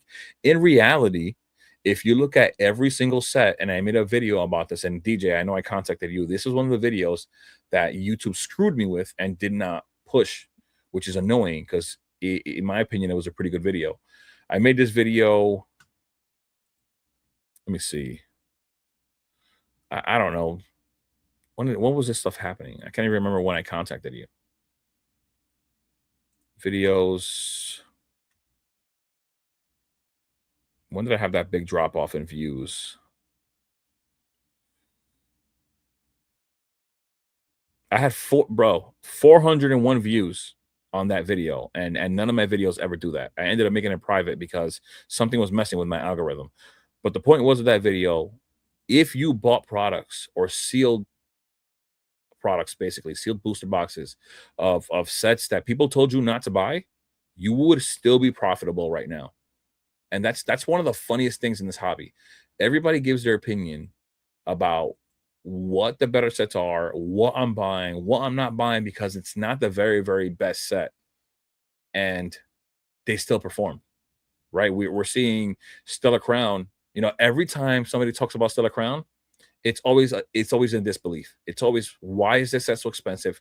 Who's buying it? I would not invest into this set, whatever. In the last 6 months, up 38%. In the last year, 65%. At this point, even in these points, people were saying not to buy, right? People were saying not to buy. Look where we are now, $357. And this is a box. I only have one. I bought it at $105. I just bought it as a display piece. $105. So people loaded up on these and saw great appreciation, right? Paradox Rift was another one, very same thing. It's not as valuable as Stellar Crown, but it still gained value. Paldea Evolved was one of those that was cheap a long time ago. Journey Together, which I talk about all the time, was the very last booster box that you could buy. Sorry, this is the regular non-enhanced. It was the very last box you could buy for MSRP. The very last box you could buy for MSRP. And we're at $280. Up 34% in the last year. Pretty good in my opinion, regardless. 207 to 208, and it's not even going back to when it released. Because it released before Destined Rivals. Remember that Destined Rivals released in May. So it released in what? Like end of March, I believe. And the pre-orders for this were above $200, which was surprising to a lot of people. So it's just funny. Like, you can pick and choose. Yes, there's top sets. There are sets that are going to be better than others. That's without question. But the question is, are they going to perform? Are they going to appreciate? Are you going to profit? And the answer to that is probably yes, right? Because you can't guarantee anything. Probably yes. Temporal Forces, another one. I got off the Pokemon Center website. MSRP $331 now, right? Look at that. Look at that uptake. 30% in the last 6 months. I think DJ, you were saying that one of the things that sold the fastest that you were surprised about that people kept asking you for was Temporal Forces, I believe, which is funny. I'm pretty sure it was you that said it, or either that or it was Pokeplumber with the stuff that he was selling off on Instagram. Yeah, in front of it so sick. The more I look, yeah, it's a beautiful card. I seen a Twilight ETB case yesterday for what? You saw it where? Send it to me. Send it to me in the Discord privately. If there's more than one, I'm not trying to be greedy, but I'd buy it. I'm not even kidding you. I'd buy it. I'd buy it. I have nothing invested into Twilight. You know, like I said so many times, there's too much to look at. There's too much to possibly invest into. And I missed Twilight. Like, there's so many things. It's so hard to target every single thing. You just can't buy it all. I like the EV promo from the ETV and SBC for low dollar pickups. Yeah, for sure. For sure. He said, is that all? I don't know what that means. I'm buying cards under $10 on auctions right now. Well, you're taking advantage of the opportunity for sure. That's what you should be doing. Jay, what would it take for you to leave the hobby? Everyone says they're in it for the long term, but are we really? Myself included. What would it take? I don't know. I think what it would take is if there was just no enjoyment here, maybe, I guess, right? If I don't know if I don't know. I think a big part of it is that I'm a content creator and it allows me to interact with you guys. And like I said before, I like making, like, I have fallen in love with making content. I already loved Pokemon before starting content, but now, like, especially streaming, this is the most fun part for me. So if I couldn't do this because I don't even have like in-person friends, I think it would suck if I didn't have people to talk to about Pokemon. Um, that's why I'm considering vending. I already got cool with a vendor at the last show. He's the one who invited me to this one. I'm gonna go stop by and say what's up to him too. But just little by little, if I can make friends, I probably won't ever leave the hobby, to be honest. That'll like solidify me in the hobby. I think that's all it's gonna take for me to stay and never go anywhere. Um, yeah, I think it'd be really hard for me to leave the hobby, honestly, unless something like just pulled me away, like life. Like, I don't even know if that could happen because I don't think a death in the family. Like, I already had one in February. Uh, I don't think anything would take me away from Pokemon, to be honest. It'd be really hard. I would have to not have, or in the time that I'm here, I would have to not gain any friends, which actually, I guess you could consider my Discord friends. They're all cool as shit in the Discord. That's why I keep telling people, join the Discord, really cool people. If there was ever a time where somebody who joined in there disrupted that piece that's in there, they're gone instantly. It's not even gonna grow to being drama. They're gone instantly. And then everybody in there wants to help out. So it's already a good community in there. It just sucks that they don't live in New York. But yeah, I don't know. I don't think I would leave. I don't think I would at all. You know, I think especially if I get my feet wet and I get into vending, I think it's just gonna embed me even further into the hobby. So I don't think I can't even think of a reason why, how, or what would make me leave. Honestly, I know people assume, and it's fine to assume. I understand why it's assumed that I'm only here for the money because my channel is about investing. My channel is about investing because I was ecstatic about something that I loved being worth something. Most of the time, the things that you love uh, are worth shit, to be honest. And when I found that with Pokemon, I loved it. And at the same time, I rip. I just showed you, bulk. I have so much bulk. I don't know what to do with. I really don't know what to do with it. I have to look through it all because I have old bulk as well, and I know there's valuable cards in the bulk. But at the end of the day, I just enjoy the hobby. I do like ripping. I do like the game itself. I don't have time to play the game, and I'm not gonna become like this like professional player. You know what I'm saying? That's not what I want. Uh, but I like the overall IP in general, the show, the game, video games. So I don't think I'd ever leave, to be honest. Now that I'm back, I'm glad no one likes Twilight. I've been stacking it so easy to get. Yeah, I think that's a good thing about a set like that, right? Like it still has, you can see the potential in it, and at the same time, nobody's pumping it. So it's having its nice steady growth though. It's been like a freaking freight train. Nothing's stopping it. It's been manipulated to the downside a few times, and it keeps going. So Twilight's strong, man. What are your future predictions on the first partner series one box? Wondering if they are still a good buy. You know, I was supposed to buy a case. I didn't buy the case. I was looking into the case again today, and it's so much more expensive than when I was first going to buy it. So one of the things that did cross my mind and shouldn't be crossing my mind, because this is something that people have brought up so many times and have been proven wrong, and that's how much there is of a certain product. The only thing that does suck about it right now is that we are in like this hype grading period. So every single first partners, especially Kanto Pokemon, that can get graded is probably being graded. Like most people are grading those cards as much as possible. So it kind of takes away from your opportunity in a sense because it doesn't make them rare whatsoever, right? But I think I think there's still going to be potential for it, especially with the two. If you're just buying the boxes themselves, you still have the two packs in it. I think it's Mega Evolution and Phantasmal, two pretty good sets. Um, I think they're still going to perform well, even with all that being said. Even with everybody still grading the hell out of those cards, I think that they're going to do well long term. The thing is that they're just cancel Pokemon, and no matter how much of those get printed, given enough age, they're going to become scarce, and people are going to want them, and that's just the truth about it. Mimic Brew got my mom and dad into buying singles. He's a hype boy. Yeah, yeah, yeah. I mean, he says it. He's cool though. I love his videos. They're like so entertaining. I love his personality on the videos. How are we feeling about SIRs and Priz that aren't Evolution or Roaring Moon? Um, the one that I do like is the Raging Bolt because it looks like Japanese tattoo art, and I think it just looks cool. It's really distinct. It stands out, right? Let me just go to the set real quick.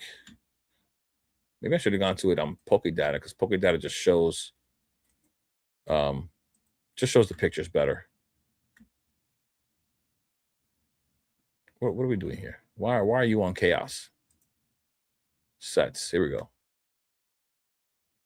Right? Non-evolutions and non-roaring moon. So it's everything from here below. This is the card that I like the most. If you were just talking about just opinion, this is probably the one that I like the most. That's down here. The Goldengo's okay. I don't love the card. The Palafin is okay. I don't love the card either. This really reminds me of Japanese art, like tattoo art. Really cool. It's a really beautiful art style, actually. Really underrated card, in my opinion. Looking at the only other card that I could possibly look at and like is the Ceruledge. Not only like, but also his potential in this hobby, like in the future of this hobby, because he is in the show, in the current show, the Horizons.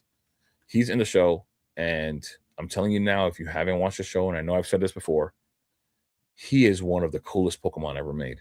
He is one cool ass Pokemon, and he's like incredibly strong in the show. Um, he's really cool. It's a great design. It's just he's just a good overall Pokemon. So I think he has potential here actually. That's actually why I'm going to mention as well. I am looking towards. This is why I'm saying like it's so hard for me to pick up singles because there's so many singles that are in my mind that I want to pick up. So this Cerulege, with everything I said about it, this is the reason why I'm considering picking up some of the Surging Sparks Cerulege. So Snack Bread, what is going on, brother? But yeah, those are the ones I like from there. Other than that, I don't think any of the other ones look great. The Iron Crown, I don't like. Terapagos, I don't know. Iron Hands, probably a little underrated, but the Pokemon isn't popular one bit. And then Petron, and I don't like Sandy Shocks, Ogerpon. Yeah, that's it. That's it. That's all. That's all for me. I think. Still a Crown sells so. Oh, it does. Well, there you go. It's also scarce. So Journey to the Sleeper set. I'm saying that now. I think it actually is. You know, I know it sounds funny, but even the cards, like because people don't talk well about the set, they don't buy up those cards either. Like if you think about all these other sets, like for example, Shrouded, right? It didn't get talked well about, but they still targeted those cards. People are still buying up those cards a ton. And then you have the Whale Lord that didn't get affected in any kind of way. The Articuno. You have all those other ones. I think it's Lily's Rabumbi or whatever, and the Furret in there, the Noibat. I'm surprised that those cards didn't get like targeted, but it's fine. I think that over time, um, they'll do well. Your Pokemon obsession is similar to being a Disney adult. You're too old for this. Go take a lap, buddy. Why don't you get off my stream and go touch some grass? You know, these are the people that are the funniest. They think that they're going to affect me in some kind of way. And all you do is look like an absolute loser, bro. Like, I wish you could say this to me in person. You look like an absolute loser. I would so make you look stupid in person just with the words. Like, you look like an idiot. The fact that you came here to be a Karen is out of this world, brother. What are you doing, bro? What are you, a 5-year-old girl? What are you doing here? What are you doing here? Why would you go to somebody's stream to say something when it's not going to affect them whatsoever, but you came here to do it anyways? The fact that you're looking at Pokemon content already says that you're into the same stuff, man. Do you not see how dumb you look right now? With that being said, I'm moving forward because holy crap, you are dumb. Even coming in here, you are dumb. With somebody like me, I'm way too quick-witted with I could say so many things to you right now, but because it's YouTube and I gotta worry about the words that come out of my mouth, you have no idea the kind of mess you step into with me. I'm gonna leave you alone because I want to keep my channel. Still a crown for me, yeah, right. Um, Pokemon fills too many voids for me to leave. It's a hobby, an investment, a family pastime, social vehicle to make friends in person and online. Too many layers for me to say I would leave. Yeah, exactly. It's just all around, man. Like it's so much fun. I got my goddaughter involved into it. She's 5 years old. My brother, of course, we grew up together playing the game. Even though he just doesn't like the prices right now, he does like Pokemon. My fiance also grew up watching Pokemon, even though she's once again not into the market stuff. She does like Pokemon as well. So it just brings me back. And then when finally comes a time that I have a kid, I look forward to like really bringing him into the hobby as well and just ripping with him and hoping that he enjoys it or just doing everything I can so that he does enjoy it. State check, Texas. I'm in New York, bro. JayKetchumVGC soon. I don't know. I don't know yet what it's going to be, but well, we'll have to see.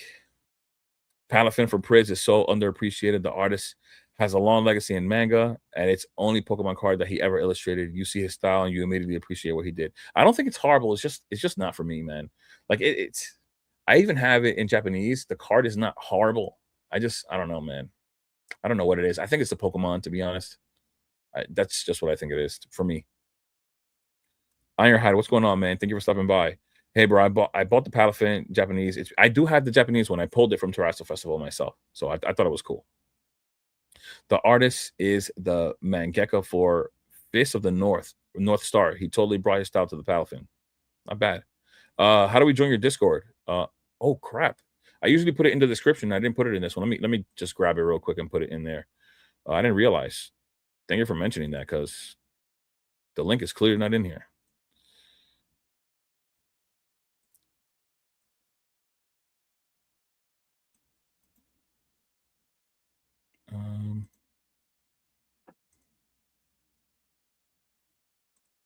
I'll put it in the description.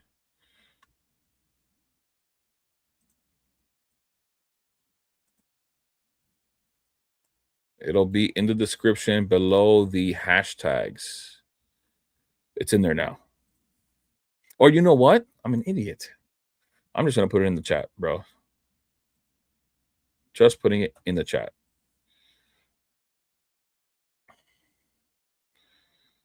Oh, I did it. I put it in both the chat and in the description. Hell yeah, Raging Bull is sick. I'm on the hunt for a PS 10. Yeah, it's sick. I have a. I don't even know what I did with that one either. I have a Japanese one that I bought for cheap just cause. Oh, you love the Blood Moon. The Blood Moon is not horrible. It's not great either though. I don't think, but it's not horrible. And I do like the way that they um the way that they stand out. You know, dude, relax. You're giving him so much energy. He deserved it though. He deserved it though. That was weird. That was weird. That's not the kind of stuff like I would never do that. I would never go into somebody's channel. Like I said before, like I could say things without even mentioning a person's name. I could say how I don't think certain things get done. And even if I'm talking to somebody, it's always going to be indirect and never direct. I'm never going to try to bring negativity to a person and to their name at all whatsoever. So it is what it is. Get him out of here. Weird. Yeah, exactly. That was weird. Yeah. This channel fitting to blow up. Just watch. Let's see. Brownings, what's going on, brother? Welcome to the stream. Yeah, I don't know if the channel. I don't know if the channel's gonna blow up or not. I mean, I hope people enjoy it. If they do, then I guess for that reason, then it will grow. But I don't know. It's a nice, slow and steady run. I haven't had anyone help me. Like there are several channels out there that will admit and have admitted in several occasions that they have had help from other people. Like they'll bring them onto their channel and they'll have people subscribe. They'll keep shouting them out and they'll get them like a few thousand subscribers just off of that. I have had no help whatsoever.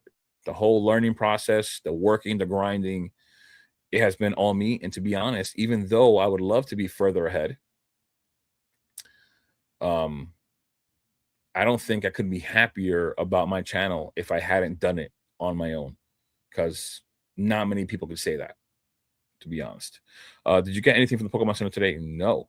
Uh, the Prismatic Booster Bundle was on there, and I saw the message like from the notification from Twitter. I saw it a little bit too late, and so I just didn't do it in time. But it's fine. I think there was Prismatic Booster Bundles. Was there anything else? I don't even know if there was anything else on there. I just know that the Prismatic Booster Bundles were.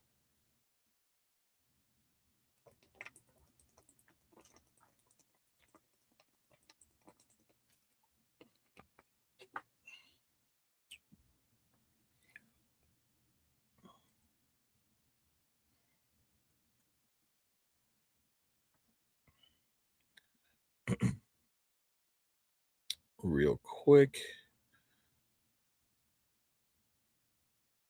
Where is this thing? Here we go. I forgot to ban the guy. He's banned. It went oos right before I got in. Yeah. I mean, it is what are you gonna do? There's so many people. Like, this is why, like, this is the big part about people saying that, they think that there's gonna be a crash or even the slowdown, right? It's just like oil hitting water once again, or like water hitting oil. The moment it gets like there's a price point that gets reached or anything, it just explodes. It evaporates instantly. Everybody just buys it up. So Pokemon Center being one of the first few valuable or even worthwhile places to try to get into, and having MSRP prices, that alone is enough for people to want to go in there. So it's that I can only imagine how many people were in queue. Like, I don't know if people are keeping up with that anymore. I know a good while ago, I mean, I used to go ahead and join the queue, and I would look at my position in the queue, and like that, I could tell how many people were in there. But I'm no longer ever home for that to happen. They always do that like midday, and I'm at work, so I can't see. But there has to be millions of people every single time that thing drops, and we don't ever know how much Pokemon is actually putting out there. You know what I'm saying? So it's not surprising. I mean, I guess when you think about it, when you're outside looking in and you think about Pokemon, it is surprising. But in reality, because we're involved and we know what's happening, it's not surprising. Like, well, we're already on Prismatic. Like these cards here, like my fiance does not want, like we've ripped. It's either like about 200 packs of Prismatic, and the only things that we have pulled, let's see, everything from the top down that we've pulled that has any kind of value, I'll point out. We pulled the Sylveon Master Ball, this Iron Crown SIR, and the very last thing that we pulled was wherever it is, and this is how cheap it is this, the Gold Oligopon. That's it. That's all we've pulled out of 200 packs. We haven't pulled a single evolution, and it's just evading us at all times. And we've been wanting to pull something. I want to make that happen for her. She loves these cards, and she's been dying to pull one.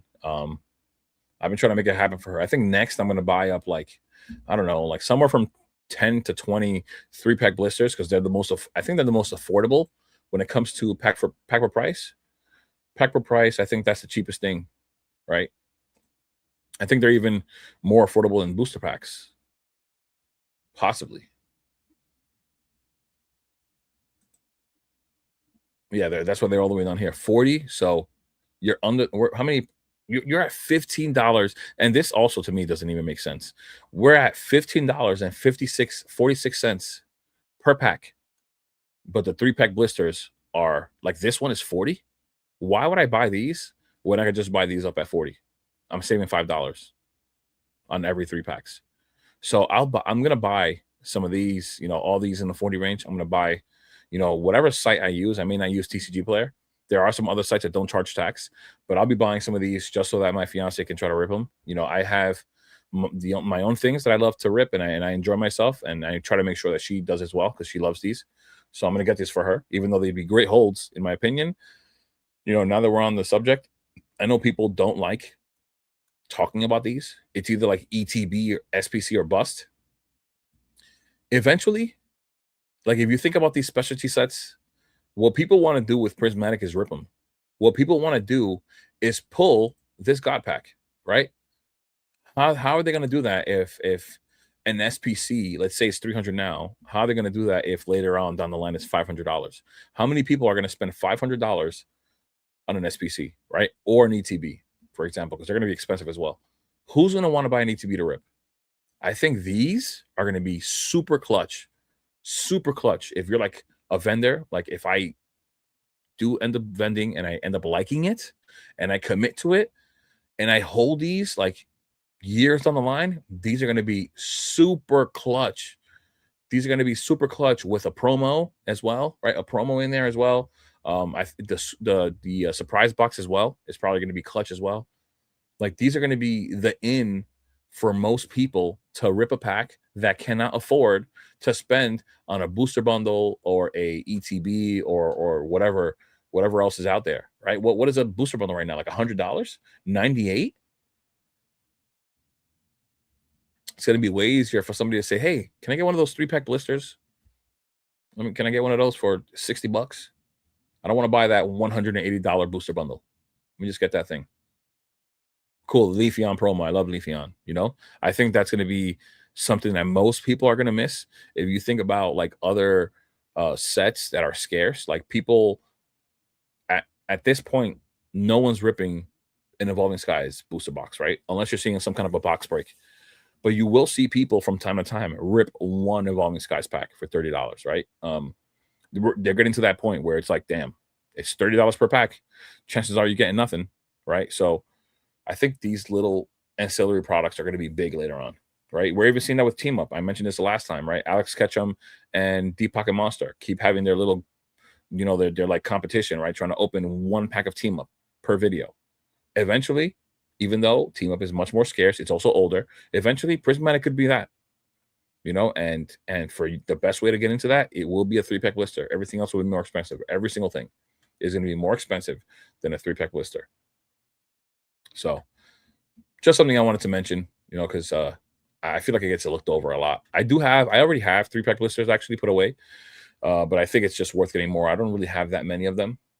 I do have ETBs and SPCs. I think it's worth picking up some of those 3-pack blisters for a set like that, right? So that goes for all of these sets, right? Like Ascended Heroes, Paldean Fates. I mean, those Paldean Fates things are already going crazy, anyways. But for a while, Paldean Fates 3-pack blisters were like the same price, like $42, $36, and everything else was going through the roof. And the last thing people were looking at was 3-pack blisters. Now, let me see what are we at now? I just want to see.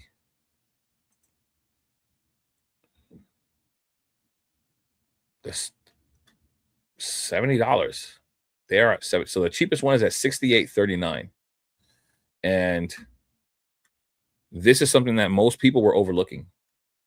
A year ago, $36. I'm telling you. I remember this because I kept looking at these. I should have bought these up. I didn't. Once again, too many things to look at. $36, and now they're $68. $68 for these.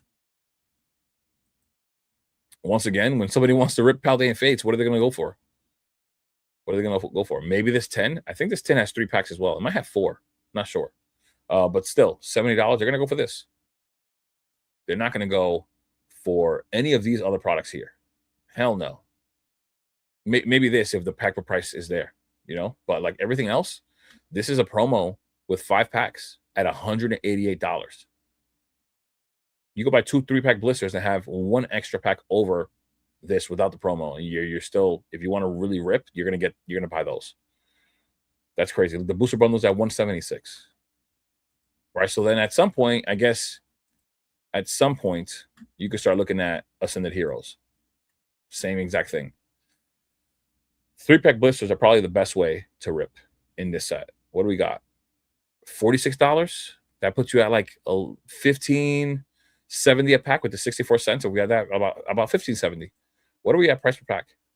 $16.95. Still cheaper than that. Not bad at pack per price. Yeah, I think that's where I'd be if that's the best pack. What is this for? Is this 4 packs?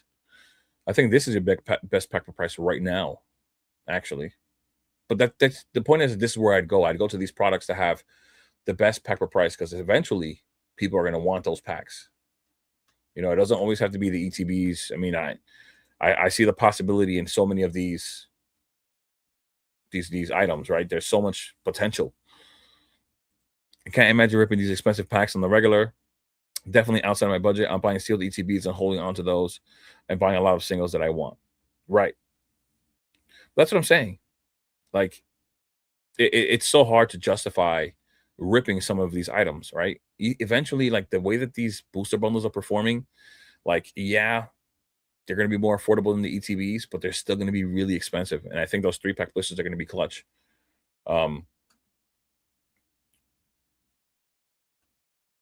So I think for either of those specialty sets, those are going to be worth having. I know that we're always, like I said, we're always looking for those big boomers, right? We're always looking for the Big Bang, Destined Rivals, and all these other crazy things. But yeah, I think it's worth looking at the other products as well. We're seeing that the other products perform, right? We're seeing that they still sell 151 poster collections are moving, or they did move. They were $30 at some point, right? At some point, even those were like $30, and people were saying that they're not worth it. Ancillary products are not worth it. But they're $80 now. I'm just looking at it now. What were they a year ago? A year ago, $30. 151. 151 poster collection, 3 packs, promos, $30 a year ago. They're now $80. Telling you. And that's going to be the cheapest way for people to rip.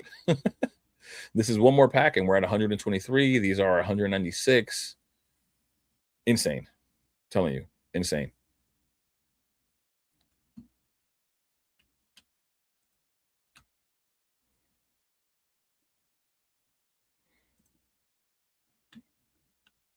But yeah, so many things to be looking at. I mean, there's so much potential and so many different things. I at some point, I don't know what this Ascended Heroes manipulation is going to do, but at some point, we're going to keep seeing things either get targeted because people don't like their products sitting. I don't know.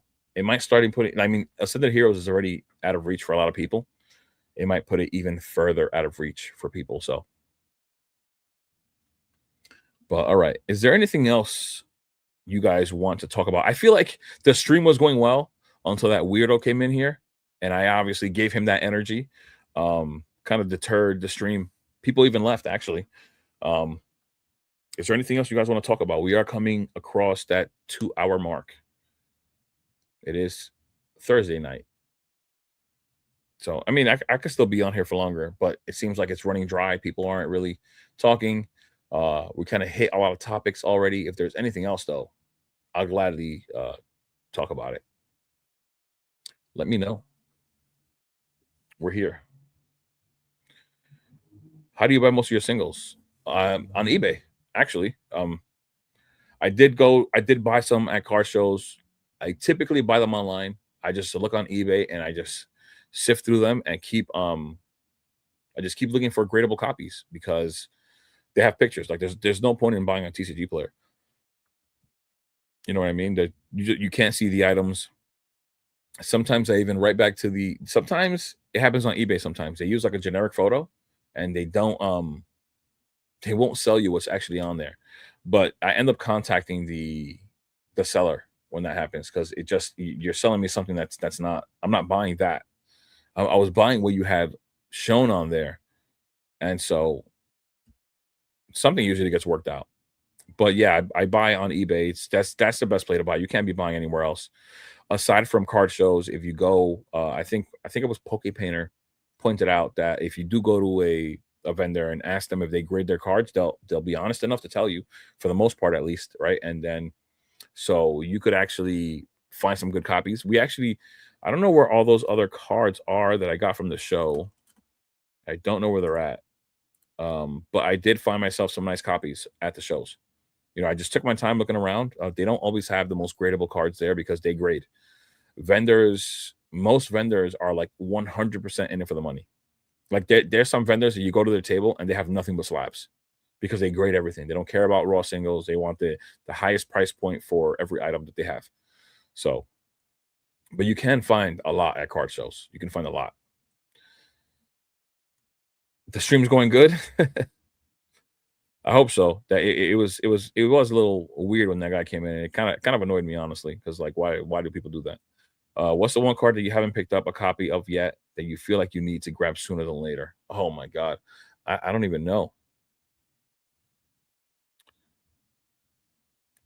I don't know things. I'll do this. I'll mention things that have been on my mind, and I'll do that with TCG Player here so I can remember what things that I could grab. I'm gonna skip Ascended Heroes overall. I think people know what's good there. Um, I do like the Phantasmal Flames Meowth. I picked up one of those at the show. I think I actually have that in this stack, don't I? I did pick one of those up at the show, which seemed to be well centered. Yeah, you could find, like I said, you could find good copies of cards at the shows, right? I picked up one of these, but I would like to pick up more of these. I think it's a beautiful card. I do like how it shows like parts of the game. Like it has the Pokemon Center in the background. It has one of the little houses. That's from the Game Boy games, if you remember. That is the Pokemon Center with the little house there next to it. Um, so that card right there stands out to me a lot. The Piplup as well in Phantasmal Flames stands out to me. Um, what else? Because there are a lot of cards that I would love to grab. It's just right now I've been grabbing Lucarios, some Latios and Latias that I feel like people are not really valuing like that. Like the Crown Zenith Latios. I don't understand why that card is just under $20. Like if we're looking at all the cards that have blown up in Crown Zenith, yes, it doesn't have like a silver border, and yes, it's a Galarian Gallery card, but to me, it still doesn't make sense. So like there are cards that if I see them at shows, like I did buy this one as well. Where is it?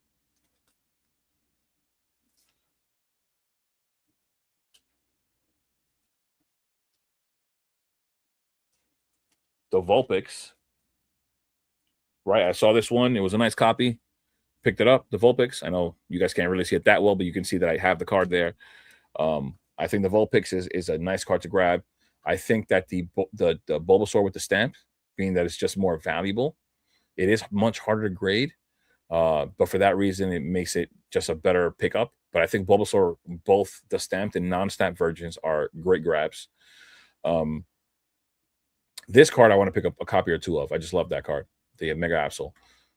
But looking more forward to like the affordable cards. What else? Journey Together. I know I talk it up a lot, right? But even right here, Whale Lord and Articuno, I picked up one of each at the show as well. One of each of those at the show. I think those two cards are beautiful. This is one of the best cards, one of the best illustrations in all of Scarlet and Violet, in my opinion. Like one of the best. And the Whale Lord is also like really, really nice. You know, it looks a lot like what happened in that One Piece scene where the whale comes above the water, and it looks just like this. They actually show it from the side, like a side angle like this as well. I was gonna look for the scene and I forgot. I was gonna take a picture of it because I always mention it. What else? Surging, Cerulege is one of the ones that I really want to pick up. This Latios was $20-something before. I wanted to pick up a few of these. It's 40 now. Cerulege is climbing. It's at 25. This thing used to be cheaper before. See, 42% in the last 3 months. It was 20, up 25. I think that's a decent growth already. This card I think is really, really nice. Of course, I already explained why I think he's good because of the show. This Skarmory is actually really nice as well. Even this Fanfi, in my opinion, is really nice. But all of those cards, like I'd love to pick them all up. It's just like a lot. Like if you think about like if you were to try to pick up 10 of each copy, you're spending like probably a few thousand.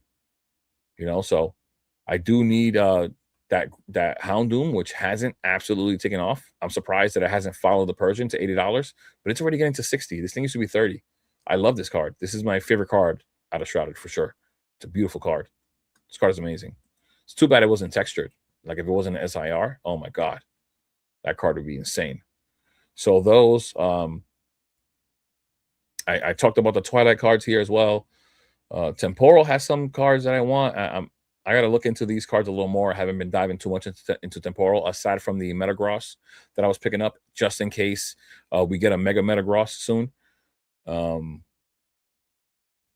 think I did see some cards in Paldea Evolved that I wanted as well, that like were worth picking up just because of like the show and stuff like that.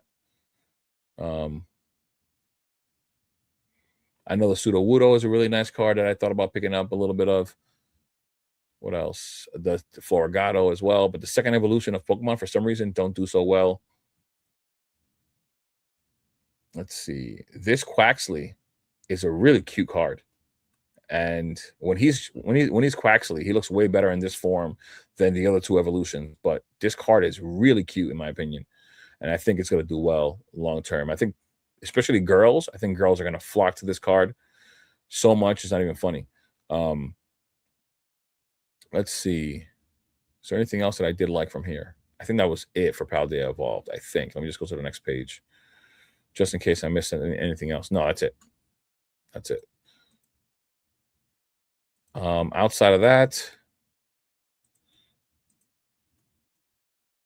I don't think I saw anything I liked in Paradox Rift too much. Obsidian, the Gloom and the Arbok, I guess, the Cleffa, but they're all taking off. Scarlet and Violet may have a few. I'm gonna skip that though for now. I do want to look at Crown Zenith as well. I think Astral has some really nice underrated Galarian cards. Like, I can't believe this Garchomp is $85. This is surprising. This Gardevoir is really nice at $8.45. Is insane. It's a really beautiful card, this one. And I have a few copies of this one actually. Actually, I think I bought another one at the show of that one as well. This Kingdra is really nice. Of course, I love the Starmie. And the birds are okay. The birds are all right. But the Garchomp, Gardevoir at $8, nuts to me. Crown Zenith, though, that Galarian Gallery Latias, I can't believe that it's that cheap. Just looking to see if I'm missing anything else. I don't know if there was anything in silver I liked. Was there something in silver? There's so, like I said, there's so many things that I look at. Like, it's hard to remember. I did pick up this Corviknight. I did pick that up, actually. Card looks amazing. I don't even know where it is. It's somewhere over here. I just saw it. It doesn't matter. This card, though, Corviknight V, is actually a really nice card. Really nice card. I have this Gardevoir. I actually like this one as well. This Altaria is really nice. Like, these cheap cards, I'm surprised that they're this cheap, especially with Pokemon this popular. Gardevoir and Altaria are really popular. I'm surprised they're that popular. I mean, I'm not surprised that they're that cheap and that popular. This Smeargle, I'm surprised is this cheap as well. There's some people that go hard for Smeargle. Let's see. I'm realizing now that I haven't looked back at the chat, but I will. I apologize. I'm just trying to sift through this real quickly because where's Crown Zenith? Oh, I skipped Crown Zenith. I'm an idiot. I am an idiot. What's in? Let's look at the trainer gallery here real quick because I do love this trainer gallery. These cards here, they're like running. I feel like I would like to pick up a few of this Umbreon. Yeah, Umbreon is Umbreon. I really would like to pick this card up, even though I really like this one as well, but it's at 120 already. This card at 77, I'll probably buy up a few of these. I did pull this card right here myself. This is a beautiful card as well. I would like to buy this one as well. Even the Sylveon V here, like these three cards being under 100, I think are really nice. These Evolution cards are beautiful as well. They're at 20 now. They used to be freaking $7. What else is here that I like? I think that's it for these. Yeah, I think that's it for these. Let's go to Crown Zenith. I skipped Crown Zenith. And this thing, look what it does. It doesn't even refresh. I mean, it doesn't go to. Look at this. Thank you, TCG player. I love you. You're the only site that does this to me. Crown Zenith. Where are we? I know I skipped it too early. Oh, it's because the images aren't here. For some reason, they're gone. Awesome. Here we go now. Right. I can't believe these are running so much. I need this card so bad. Just one copy. Just one. Just one. I was looking for it at the show. They didn't have any clean copies. Let's see. I also need a copy of this. I have been buying this one. I have been buying this Lapras. My fiance bought one at the show. I have bought several more. This is a really, really nice card. I love this card. So just I feel like a lot of the times, if you're like looking through stuff like as a collector, as just for the love of the game, I guess I would say for the love of Pokemon, there are Pokemon that clearly stand out, right? Like the three dogs. Like I'm not even bringing them up because everybody knows that these three dogs look amazing, right? The Suicune is the most popular one. But they look sick. They all do, right? All these other cards look amazing. The Evolutions, the Darkrai, all these up here. Like there's no point in mentioning them. And then the Latias, like, oh, it moved a little bit. It was at 19. It's moving. Here we are. This card right here is absolutely stunning. This is a beautiful card. Like a beautiful, beautiful card. I don't understand why it's $21. I don't understand why it's not up there with all the others, but I think it's just because it's not like a V. Like it's not in, like they say, like a alternate, I guess, alternate card, like it looks like with the silver border. And for that reason, especially as popular as Latias is, I'm surprised it's not up there. I'm really not. Like, I can't believe it. But aside from that, there aren't too many other ones that I absolutely love, like to pick up right now. But Latias is just that valuable, like to me. I think this Latias it always does well. If you look at every Latias card, like they get expensive, and this card, both raw value and PSA value have been rising. The Ditto's usually, like especially when Ditto's is in a form of another Pokemon, also does really well. That's one that I've been looking past actually. But yeah, that Latias card should be up here. But you're looking at that. There's like rarely any yellow borders, right? You have the Mew yellow border here, the Pikachu one here, and then the Lapras made its way up here, which the Lapras was actually cheaper than the Latias at some point. Now that actually catches my attention. That's why. I was going to say, was there a buyout? That I would consider that a buyout. 3 times the amount, more than 3 times the amount of what we had before that. Yeah, because that card was cheaper than the Latias. That's why I remember it at $11, $10. It's at 30 now. But yeah, those are the cards. Like all of those cards, the cheaper ones, I'm looking at. I have been looking at um cards.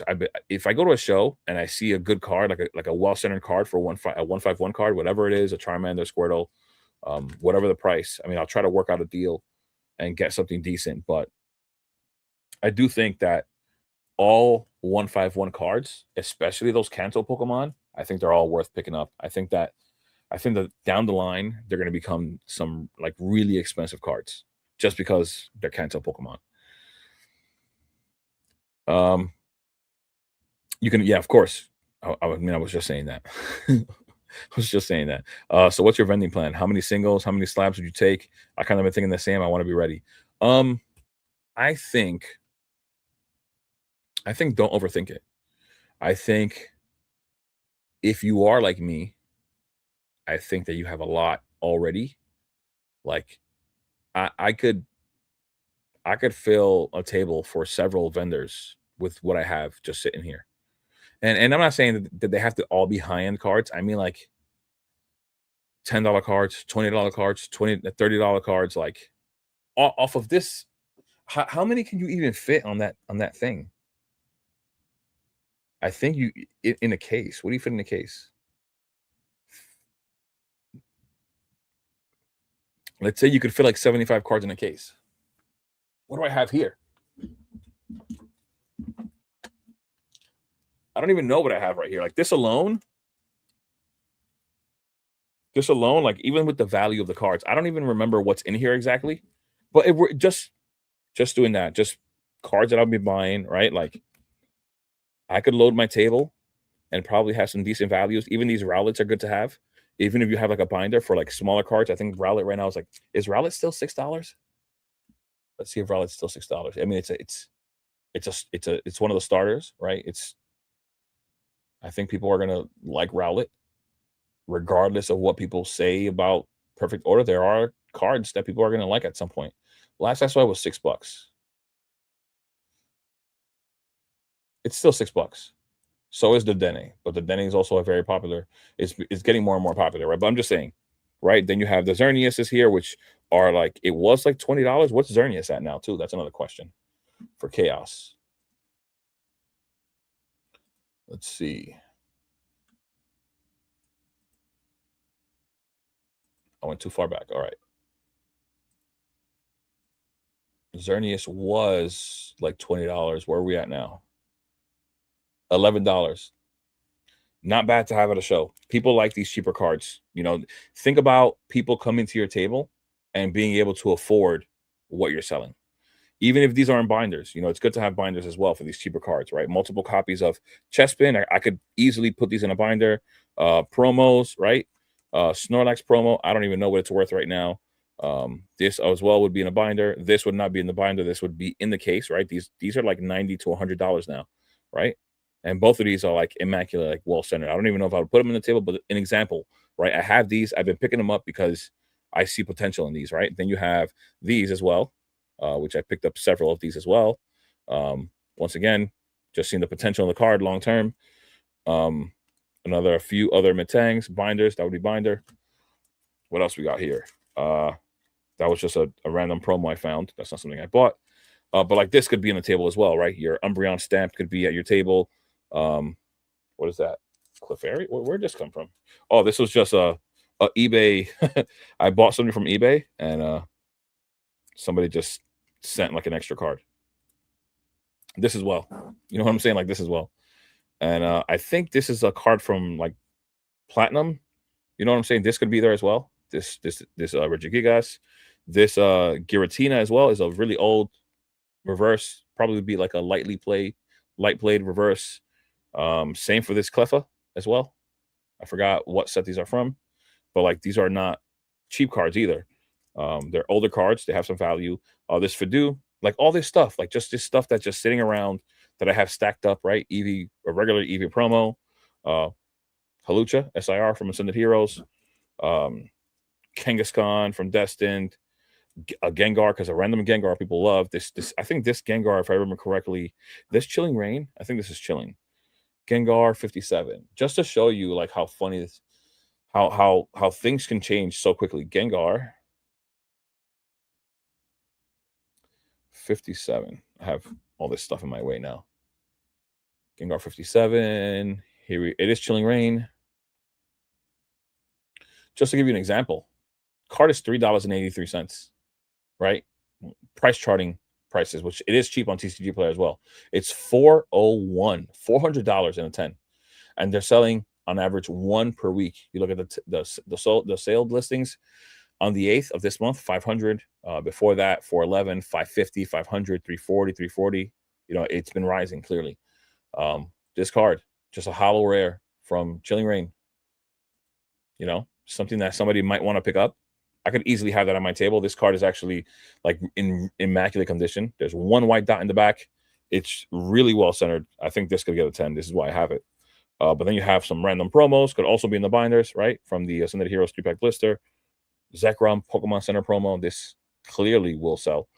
You know, just things like that. You know, your freaking Series 1 cards. These are just two that I have separated from the others because those are the other ones that are well centered. Once again, fill your binder, promos.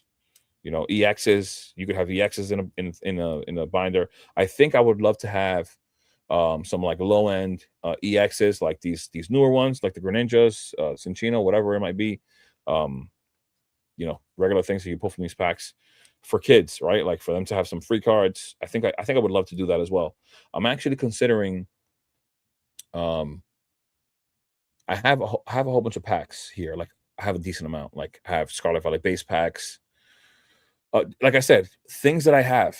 I'm not trying to overthink, right? I'm not trying to overthink and trying to buy up a whole bunch of stuff to prepare for a show. I don't know how much I'm going to sell. I don't want to feel like I'm into something negatively because this is what's going to happen.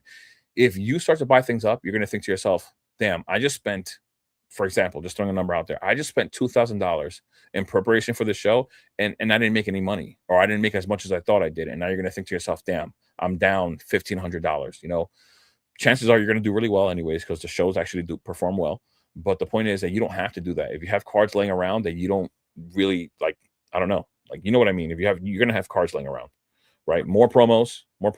There's like 6 in that sleeve.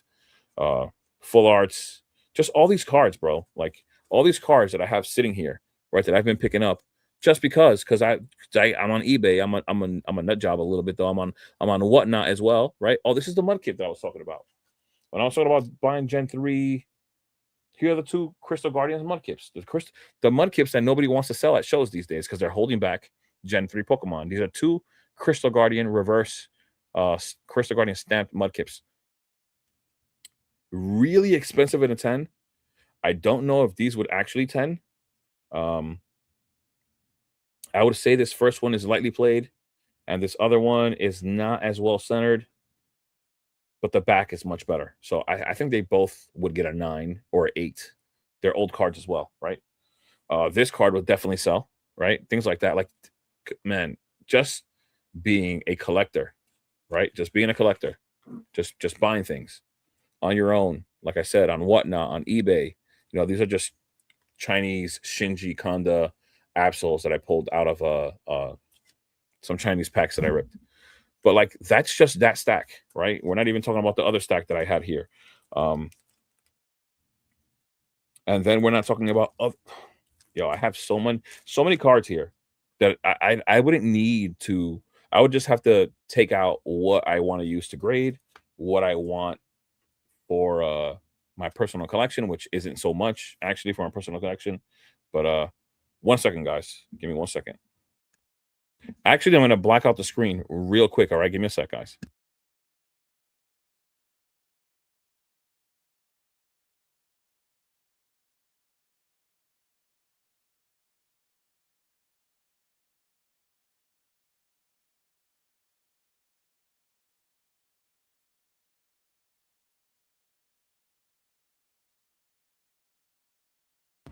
Sorry, we're back. We're back.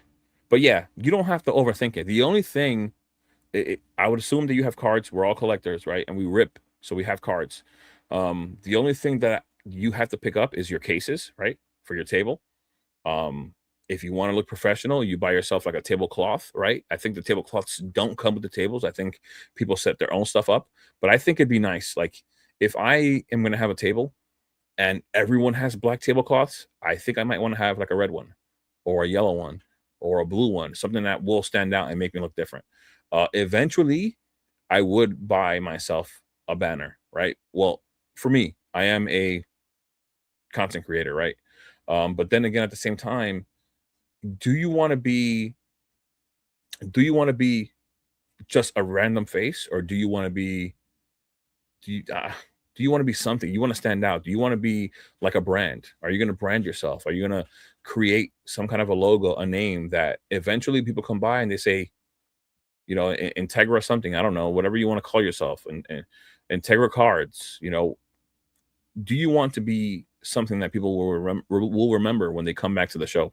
Do you want them to look for you? Do you want them to see you on Instagram and look at what show you're going to be at next? Things like that is what I would consider. That's why one day I think I would like to have a banner. Maybe not day one. I first want to see how everything goes, but I think aside from that, it's just those little things, right? But the main things are those cases that hold all your cards and the little stands that hold the cards up. And maybe a binder to put cards in the binder. And that's it. I wouldn't overthink it so much, for sure. And that's it. All you gotta do is prepare. All you gotta do now is prepare yourself with cash and a QR code for your bank account, which I think you should have a separate bank account so that you know what's coming in, because eventually you're gonna have to pay taxes on it, especially if it's people that they're receiving cash, they're not going to pay taxes on it, right? But what the money that's coming into your bank account is going to get recognized most likely by your bank, I would think. So you're gonna have to pay taxes on it, I think so. But I just wouldn't overthink it, you know what I'm saying? Go to a show. If you haven't been to one recently, just go and see what they have. Forget about the extra stuff. Forget about the banner for now. Forget about sealed product. Just look at what they have. And there are some vendors that didn't even have a single slab. You don't need slabs. You don't have to go and start buying up slabs. Most of these guys graded their own stuff or traded into a lot of these bigger slabs too. So don't overthink it too much. Hopefully that helped. At least that's where my mind is at. I'm not overthinking it too crazy. It's just getting in there and doing it. Probably be a little nerve-wracking on the first day for both of us, right? But not such a big deal either, right? It kind of reminds me of my first YouTube video. I'm sweating, like I'm actually sweating. Like you could see it through my shirt when I first did my first like in the first month. It was horrible because I was just nervous. I was overthinking, and it wasn't worth it. Look at me now. I'm just talking. So hopefully that helped though. Lugia V and Umbreon V Max stuck in my head. Lugia V, the one where it's diving it's like diving, right? I think that's what you're talking about. I do like that card. My fiance loves that card too, actually. I don't know if she loves it, but she pointed it out, like just trying to say that it was better than a lot of the other ones. I did ignore the regular cards. I went straight to the galleries, right? To the Galarian Gallery and Trainer Gallery. Even this gold right here, I really like this card. This one, sorry, the rainbow, the gold, and this one right here. This is the one my fiance was saying she thinks is better than the other ones. I think one day she said it was better than the alternate art, but I do love the alternate art. But yeah, these even this full art right here, I do like. I like Lugia overall. I think Lugia has a huge fan base, and so these four right here are worth grabbing up as well. But like I said, there's so much. Like I could wake up tomorrow and I think to myself, I want to pick up some singles and put them away and just put them on the side for now. I don't know what I'm going to do with them. I don't know if I want to grade them. I don't know if I want to save them. Whatever the case may be, when that happens, there's so much going through my mind already. You forget. It's so easy to forget this Lugia V when you're looking at all the other cards that I've mentioned. There's so much. Unless you make like a list, you're cooked. Unless you really make a list, you're cooked. There's so much. The Sylveon VMAX as well in the PS. Yeah, the VMAX is fire. Fire. I love that one. That Arc the Backs. You like the Arc the Backs? I'm okay on it. It's all right. But to each his own. The art style, people like the art style, and there were other people that clearly believed in the card because they manipulated it, right? You're not going to manipulate something that you don't think is going to gain traction, right? If it's not going to be worth, why would you dump money into it? People dumped a lot of money into that card before, so you're not the only one there. Girls like the Tinkaton, yeah, they do. That's true too, and it's also actually one of the Pokemon, like one of the main Pokemon. You know how like Ash before had Misty, it was him, Misty, and Brock, and you always saw things like Geodude, Graveler, Onyx. You saw Starmie, Staryu, just Pokemon that they all had within, I guess you could say, their arsenal, right? Tinkaton is one of them that they have there. Uh, in the new show, Horizons. Agreed, Browning. Jay is a YouTube hidden gem. Oh, thank you, thank you, Brookie Panda. Thank you, I appreciate it, man. Everyone, make sure you show a thumbs up. Thank you. Yes, yeah, hop in the Discord if you guys really want to. You're all welcome, and for sure, like the stream. If you haven't already subscribed, for sure. But you're definitely welcome to the Discord. We have a lot of great people in there. Like I said before, it's a great community. So many good cards still accessible. Exactly. It's just so hard to remember. So I went from picking up Lucarios, which I don't know where the other Lucarios are. Like I just lose these things. I lose track of everything. I don't know where the Lucarios are. So I went for picking up Lucarios because it's coming out in January. Or it's releasing again in January. And then I went to looking for, let me look at my, I don't want to try to just memorize this stuff because I have my eBay's open right here. I'm just gonna look at my purchase history real quick. And also I do want to say that a lot of times I think it's worth just picking things up that you as a collector see value in. Like at the end of the day, just remember, like in a sense, collectors always win. Like even if you're an investor, but you are naturally a collector and you know Pokemon, you are going to be the one that wins. You're going to see the value in cards that other people don't see. You understand? Because you know the IP, you know all of it, right? So like, I thought this would show information, but it's not. So perfect. So even on the first page, right? I showed you guys these Lucarios that I picked up, the stamped ones. They're cheap, inexpensive. What's the number on this thing? 114. Just so you guys can see like why I'm picking those up as well. Lucario 114. PSA, even though the sales are not often, it says on average one per year, it's $468. Now, what I am going to look at, for example, is this. This is why. This is why you don't see that many getting sold. There's only 107 in a 10 in existence out of 545. I will say this. They're not that easy to find in a gradable condition like when it comes to centering. So just an example, looking for that one card or a few of them. Like I said, out of 6, I have 2 that I think could be a 10. Possibly be a 10, possibly be almost a $1,000 return on those cards, and they're only $2 to $3 each, right?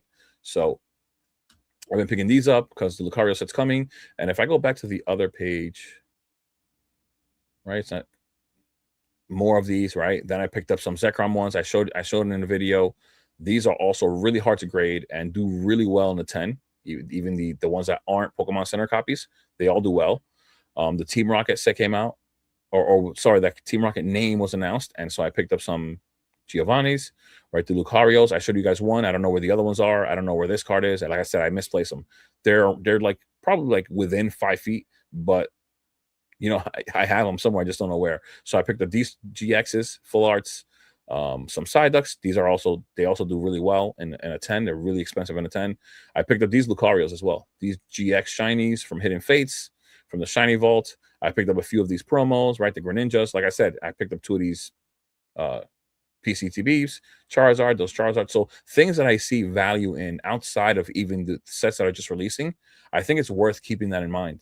You guys are naturally collectors already. You guys already know Pokemon. Just don't forget that part at least, right? And I'm saying that because if I scroll back, is this still no, sorry, this is the second page. Let's go back to the first page.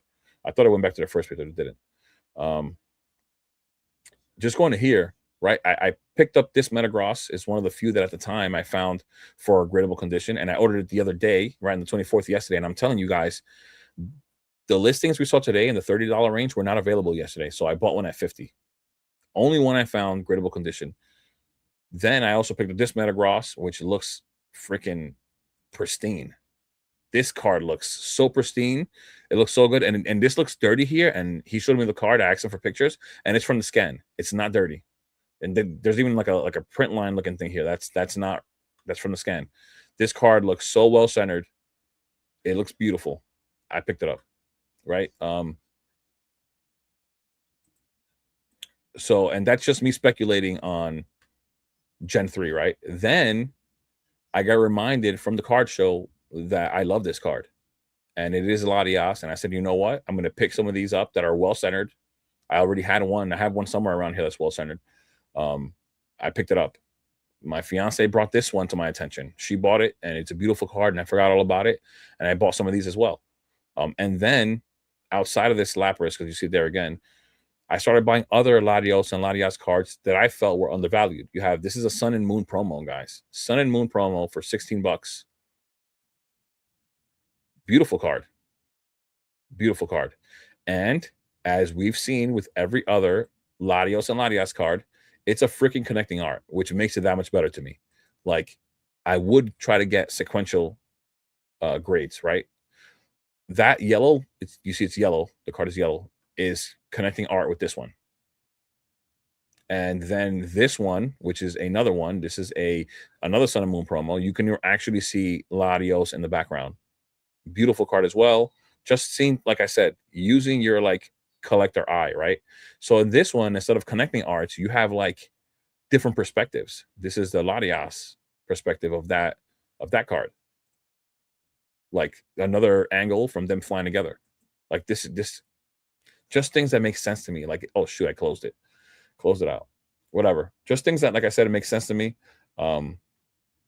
As a collector, what I think people are going to want down the line. Like, it just makes all the sense in the world that people are going to love these connecting arts with Latios and Latias. And the further and further away we get from these cards, the harder and harder they're going to be to find in condition, right? I picked up the ones that I felt were in best condition. Now, whoever comes in after me is going to have an even harder time picking these up, right? And so I picked up more of these Lucarios. Lucario says coming. I showed you guys these Giovanni cards because of that Team Rocket name that came up, right? And then more the other Lucario promos that I bought. But yeah, so just an example. Yeah, there are so many good cards accessible, like Unc is saying. But we just the cards I was looking at with you guys before I showed you guys these purchases were all Scarlet and Violet, Mega Evolution, and Sword and Shield. But then I showed you all these cards that I bought that were Sun and Moon, right? All these promos. So like there's so much available. It's so easy to lose track. I could wake up one morning, like I said before, and think to myself, I need to pick up some Metagross cards. I get to work. I don't know what happens. The day just starts. And now I'm thinking about a Latias. Like, and now that Metagross is like not even in my mind no more. It's so hard. And it's like there's so many cards available. And it's crazy. It's just a lot. It's easy to lose track. Like I said, unless you make some kind of a list, which now that I'm mentioning, I probably should, you lose track real easy. The Astro Kingdra is sick. It is a really nice card. As someone who loves Galarian birds, I hate the birds in that. Yeah, they didn't do a good job of those. It's not a good angle at all. Like the way they did it wasn't great. Oh, you like the Luminion? That I did miss that one. I don't know. It's something about that Pokemon itself. It doesn't really ever catch my attention. So probably why I didn't go ahead and look at that one. Look at Mimic Brew in my stream. I think this is your first time here. What's up, brother? Thank you for stopping by. I was just talking about you actually not too long ago. What's going on? Welcome to the stream. Snack, what's up, man? What is going on? Will you open one for me, bro? Yeah, Black Bolt. Open a what? A Black Bolt booster bundle. Wish me luck. Oh, you're about to open one. Let me know what you hit. Like I said before, all I've picked up is that Snivy. Sorry, that's all I pulled. That's the only thing I pulled. It's a Snivy. It's got like 2 white dots. I think it's in my.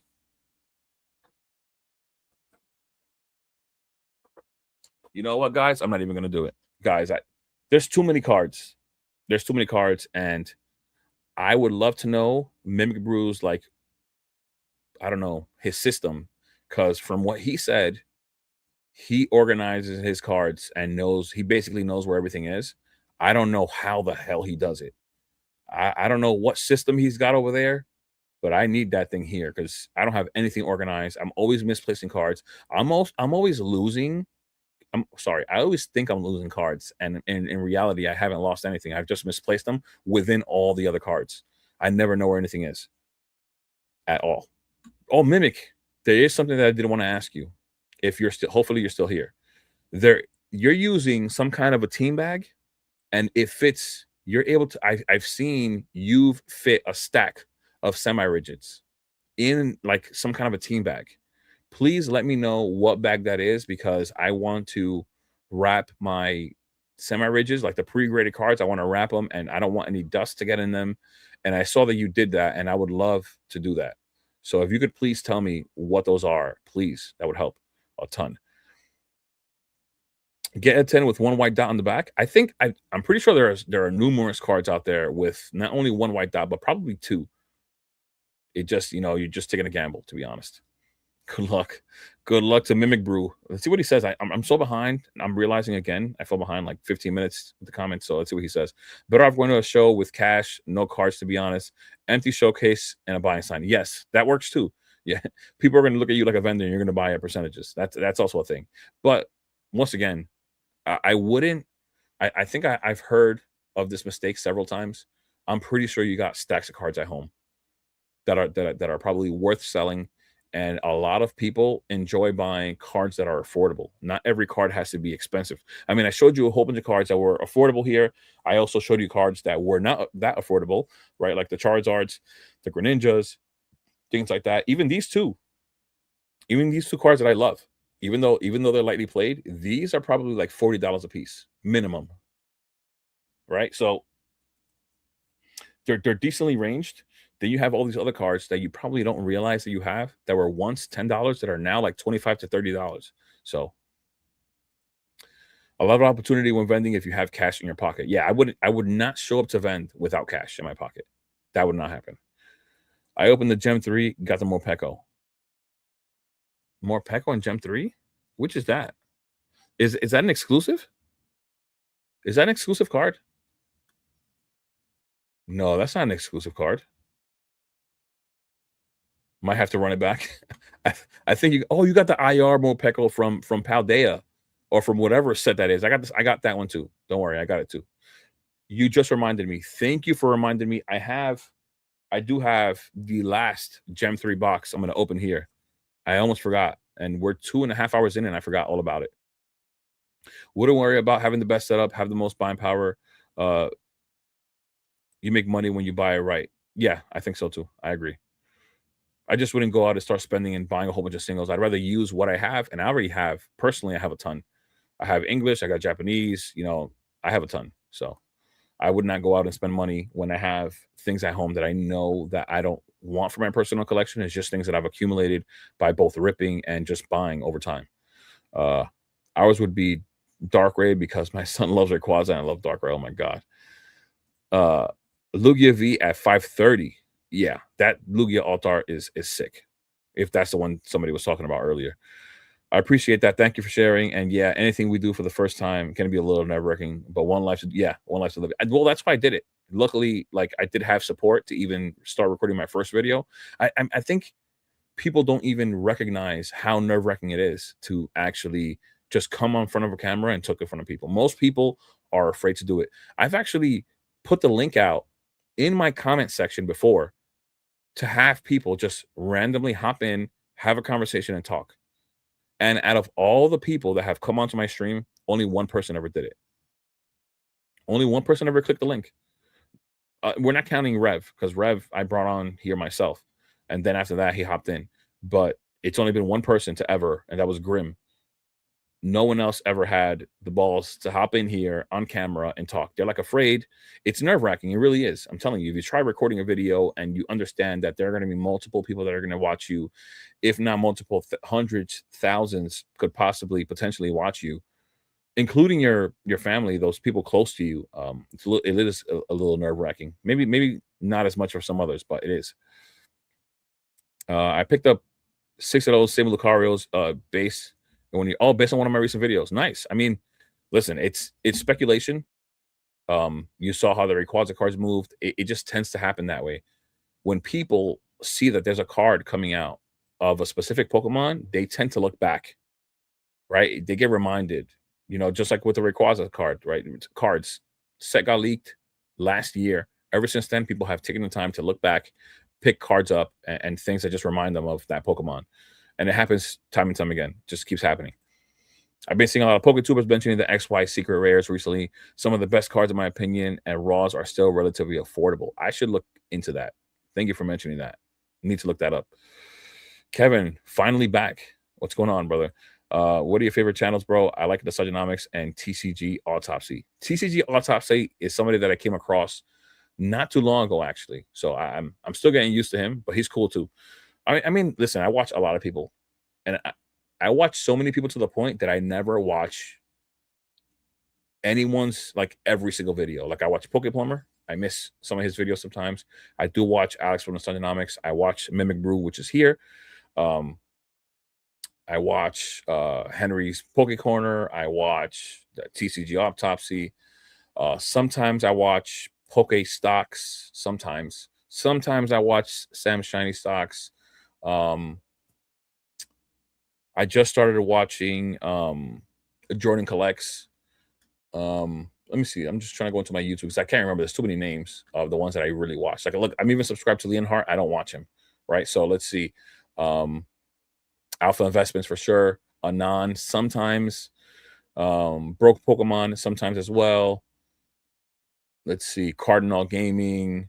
It's a lot, man. Honestly, it really is a lot.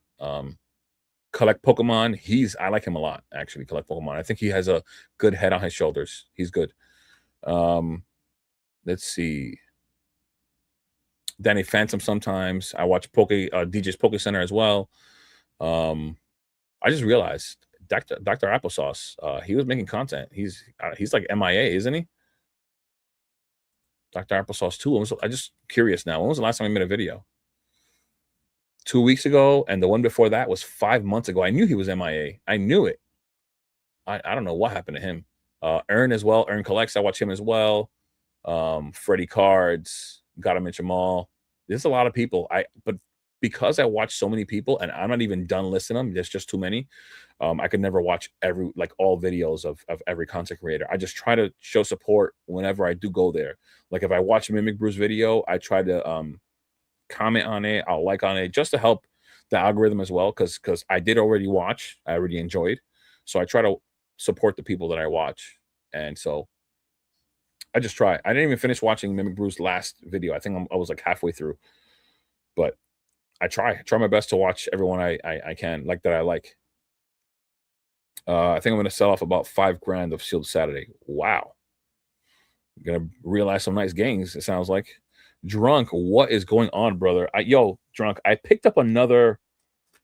Where'd this thing go? Yo, I lose everything like instantly. Oh, this is the stack from today. I think. Isn't this a stack from today? Yes. Another one. And I did this by mistake. I thought I bought one, and I must have forgot that I bought the first one. I bought two. Right? I think I sent this to the Discord. I bought two. I love these Crystal Guardian cards. These reverse these are so good. These are so good. I do have a Torchic on the way. One of them. I have one of the Torchic on the way. I still need the other. Mimic has mad OCD. Listen, I don't know. I don't know if he has OCD, but he keeps the cards organized and he finds his cards all the time. Brew in the house. Semi-rigids fit perfectly into PSA sleeves. Okay. I'm gonna actually write that down because I seen you stack like 20 of them in there. And I need that. I need that so bad. I'm telling you. Because I have a mess. What'd you say? PSA sleeves. Just writing it down in my notes.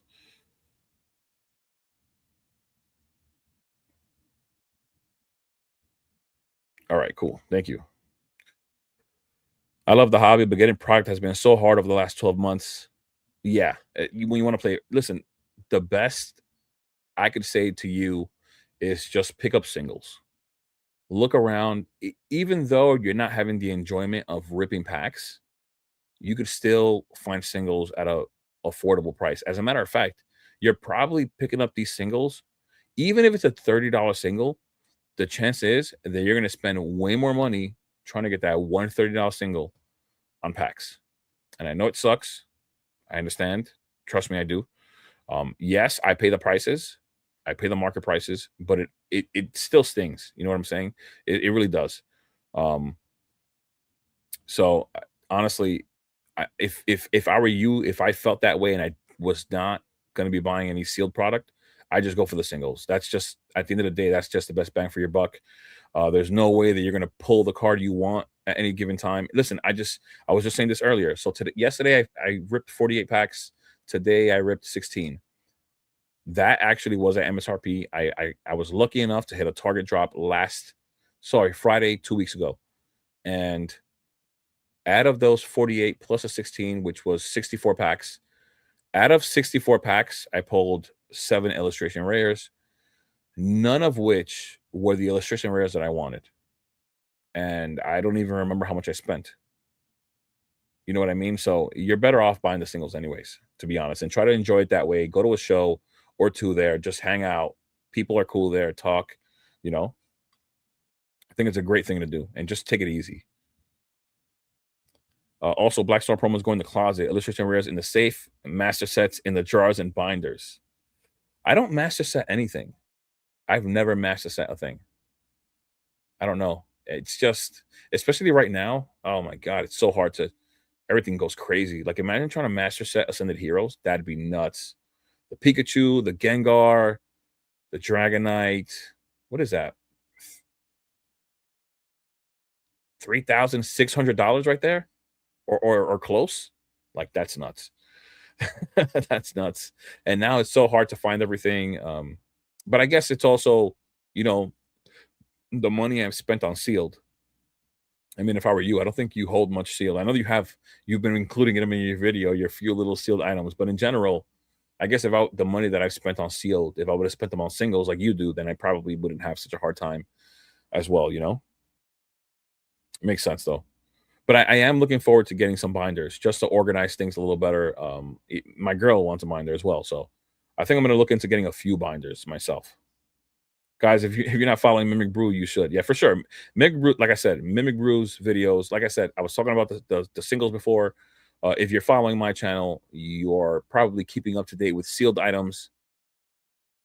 If you want to keep up with singles, Mimic Brew's the guy to go to. He does the same exact thing that we do, but with singles. He keeps up with everything, all the movement in the market, and things that he feels like are undervalued. There's a lot of information there, and on top of that, it feels like a freaking party when you're watching his videos. So, and I've actually commented this on his stream, and he actually said that that was his goal, which is, it's a great goal because he's met the goal. It feels like a video, like a party every time, and his personality just matches it.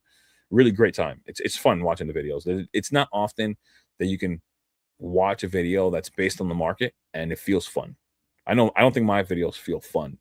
Maybe they're informative, and maybe you guys like my personality, but I don't think that they're fun necessarily. Maybe I'm wrong. I don't know. You guys can let me know. But yeah. Um, been buying One Piece, Magic the Gathering, and Lorcana, but mostly trade currency so I can trade it into Pokemon Sealed. I said that people were going to be doing this. You know, people were going to move into One Piece again, and the reason why they're moving into it again is because they're looking for opportunity. And then when the opportunity dries up and you have the value set for a lot of these products, both in One Piece, Magic or Lorcana, you can easily just take the value of what you've obtained there and just trade that into Pokemon. I knew that was going to happen. People did it last year. That's what they did in September. They went into One Piece, took advantage of of the opportunity, appreciated, cashed out, came into Pokemon. That's what they did. I mean, it's not a bad idea. I mean, if you're actually seeing some kind of gains there, it's not a bad idea whatsoever. Lucario play. Which Lucario play, Rev? You've only been talking about Rayquaza in my Discord, okay? Somebody said you shouldn't be called Reverend Rips. Somebody said you should be called Reverend Ray, okay? That's how much you only talk about Rayquaza in my Discord. What Lucario play did you make? Say I won't, Jane. I will entrain these people with my bullshit. You mean you will come into the stream Most people are afraid though. I did it the last time and you were there. You didn't come in. You're just saying this now because you're growing a pair. You're growing. You're aging. If you are knowledgeable and have an easy-going attitude, you will do fine. Lucario, Fates Collides, Cosmos Hollow, Brew hit me to the Cosmos. Cosmos are amazing. I love the Cosmos. They look great, right? These Charmeleon from the new Chaos Rising 3-pack blisters, I think look amazing. You know, I have some Snorlax Cosmo Hollow foils. I think, was it Mimic that mentioned the Snorlax promo? I can't remember if it was him or somebody else. Somebody mentioned the Snorlax Cosmo promos, and I already had them. And I was like, oh, snap, look, it's right there. Shout out DJ. DJ was here not long ago. I don't know where he's at right now. The more you watch, the more you will learn who not to watch. Well, yeah. I mean, I try to take a little bit from everyone, right? I feel like just like in my Discord, right? I keep talking about how we have so many great people in there and everybody has a different perspective, but everybody has something to offer. There's always somebody. Rev always talks about grading. Of course, I'm talking to you guys about sealed. There's guys like Poke Painter that's talking about flipping collections, buying out collections and making a profit on those and just taking advantage of the market. And there's other guys talking about sealed as well. We have Drunk, which is amazing that he's there. He's a store owner, just different perspectives and different people that can help you. And I think that's the same thing with YouTube. You have Mimic that does singles, tracks the singles market, can tell you his opinion, what he thinks are undervalued. And once again, with the collector state of mind, just thinking about what Pokemon is, just knowing what it is, having grown up with it, you know what's worth buying and whatnot, right? Then you have people like Nostalgianomics, the sealed, right? You have DJ's Poke Center, for example, or you have Poke NE talking about businesses. Everybody has something. And so I try to watch everyone. I try to pick and choose like things that I can learn and just grasp onto and just mold it into my own thing if I can. I watch most of them. I also like Clover. Clover, yeah, because he's ripping expensive packs. I think I went onto his stream and I think a pack of like Crystal Guardians was like $1,200. That's why I said if you ever try to get these cards by ripping, like you're cooked. You're probably not going to get these Crystal Guardian cards unless you buy them raw for like 40 or 50 or $60. It's not going to happen. He too much driven content. I don't know who you're talking about because I'm a little behind on the comments. If you was Mimic Brew and don't learn, you are. Oh, if you watch Mimic Brew and don't learn, you're doing something wrong. Like I said, just taking things from every single content creator out there. Somebody has something to offer. I watch most of those. I also like Clover. You were saying Trader John's and flipping cardboard for vending. Trader John's. I don't know these guys, but I'm gonna just look them up real quick because you never know. I might like them.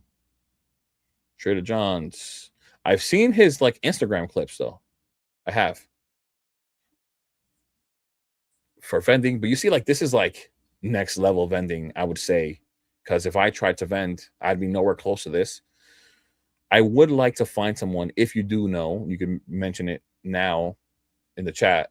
If you know someone that kind of works his way through teaching the steps to becoming a vendor, like you know how Poke NE does the business content, is how I ended up finding him.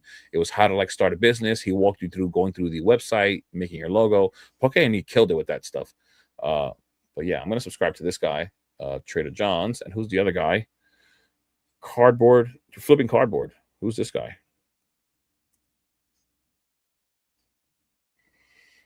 I already feel like I follow so many people, and look at this, just finding more people that I never followed before. I've definitely seen this guy's Instagram clips too and shorts. I'll follow him as well.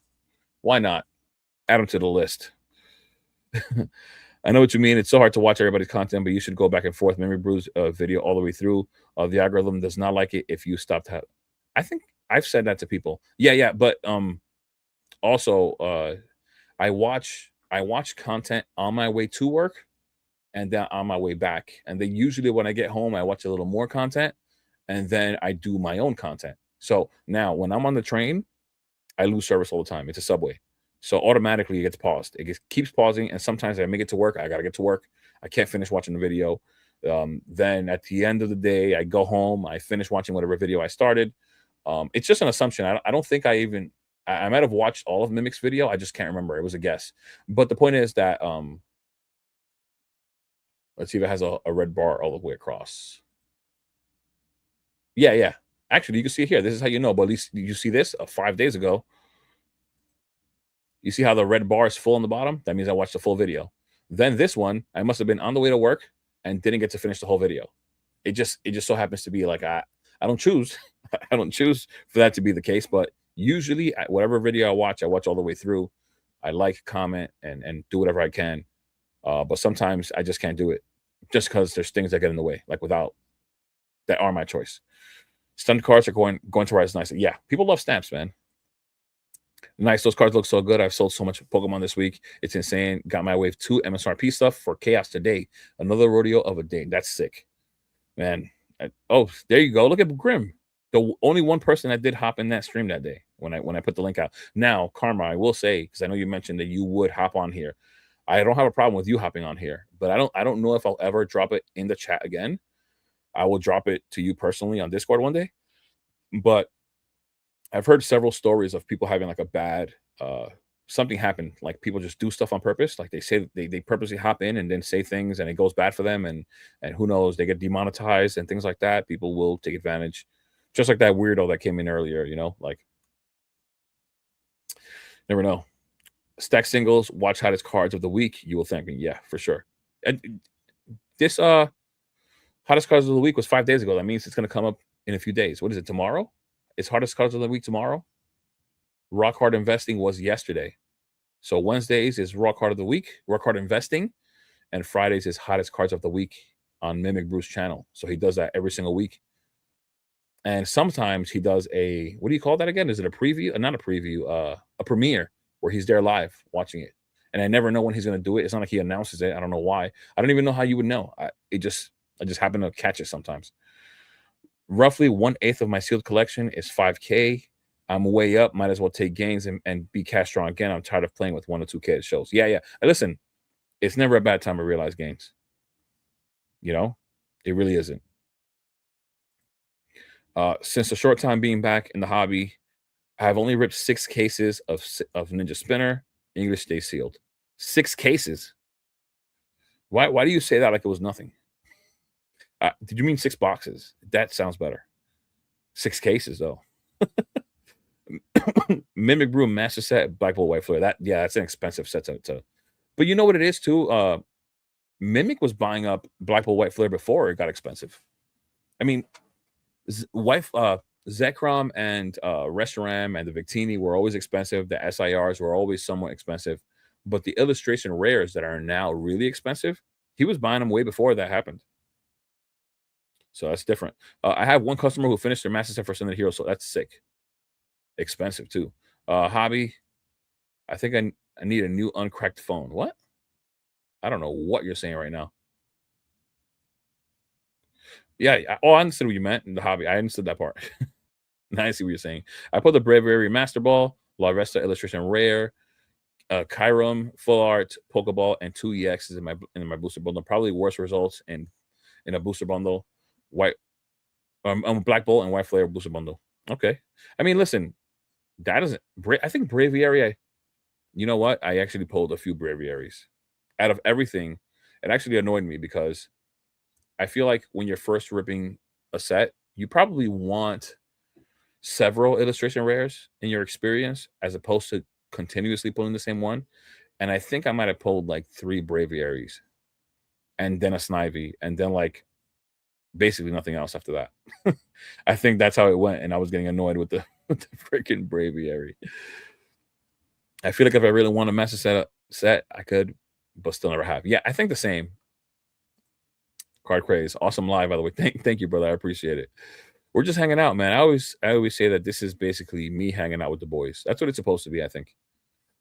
Remember when people wanted to trade Pokemon into MetaZoo? I do. I would never do that. I would never do that. Jay, look at the dud post. It's about that Lucario. The dud post. What dud post? I don't know. Where have you posted it? Let me know. Oh, in the Discord you posted Lucario. Let's see. Let's take a second. Oh, I was looking at this Lucario. Is that the reverse one? Yeah, that card right there I was already looking into. I was looking into this card. I can actually show you that I got. I'm not gonna go into it right now, but I could show you that I have an offer from one of the one of the sellers was trying to sell me the card. I was looking into that card as well. I do like that card a lot. I think it's a really cool card, and I actually love. Let me just show it in the stream. If anything, I do love that it has the Alakazam, the Mega Alakazam cameo in the background. On there's like a it looks like a TV screen here, like a movie screen. Really cool. I love that it has that like little cameo there. Really nice card.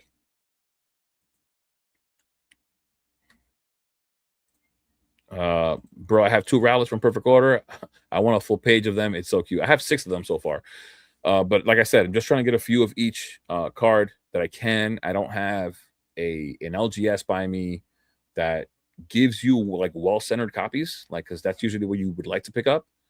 I'm pretty sure they all grade by me, so I don't have good quality cards by me. I have to go on eBay, do my best to use a phone screen or my computer screen to pick up the best quality cards I can. Yeah, nice. I just saw it. We should do more voice chats after lives with everyone. I'm down. I'm down. As long as it's not too late on a weekday, I'm down to hop in the Discord voice chat. There's no problem with that. Yeah, bro, Cosmos Hollows. I've been on a kick. There's some underrated Cosmos Hollows, Pikachu for cheap, and Gengar, and a Gengar too. Yeah, for sure. There's a ton. It's not just. It's like any Pokemon you could choose. Aside from a few of them, you can find so many different cool cards. Like the more I look into Gen 3 starters, the more and more I'm finding for them. Like I'm finding different Cosmo Hollows, Torchics, Mudkips. They're a little hard to find. They haven't been in so many sets, but they're out there for like all Pokemon. I think Cosmos Hollows will have their day. It's like the expensive rate. Yeah, well, I'll tell you what. If you look at the PSA values of the Cosmos Hollows, I think that they're having their day. The thing is that the Cosmo Hollows are just that much harder to grade. They usually have low pops for that reason. I graded a Fates Collide Lucario lens Monday PSA 7. I thought I would get a 4 or 5. The artwork is fire with the Kazam. Oh, you just said it after as I was saying it. That is a really nice card. That is a nice card. I still like watching Nate and his wife. They just truly love the hobby. Yeah. I used to watch them a lot, actually. Used to. Flipping cardboard goes to shows with empty cases and buys. Okay. That's going to be interesting to watch. I can teach you to be a pro vendor in one day. Oh my goodness. Do you vend Pokebonks? Is that true? Mimic. Iron Palm TCG is a great example of a good vendor. Is he a content creator? I saw him in Henry's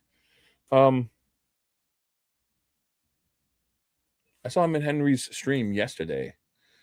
I don't know if he's a content. Okay, 190.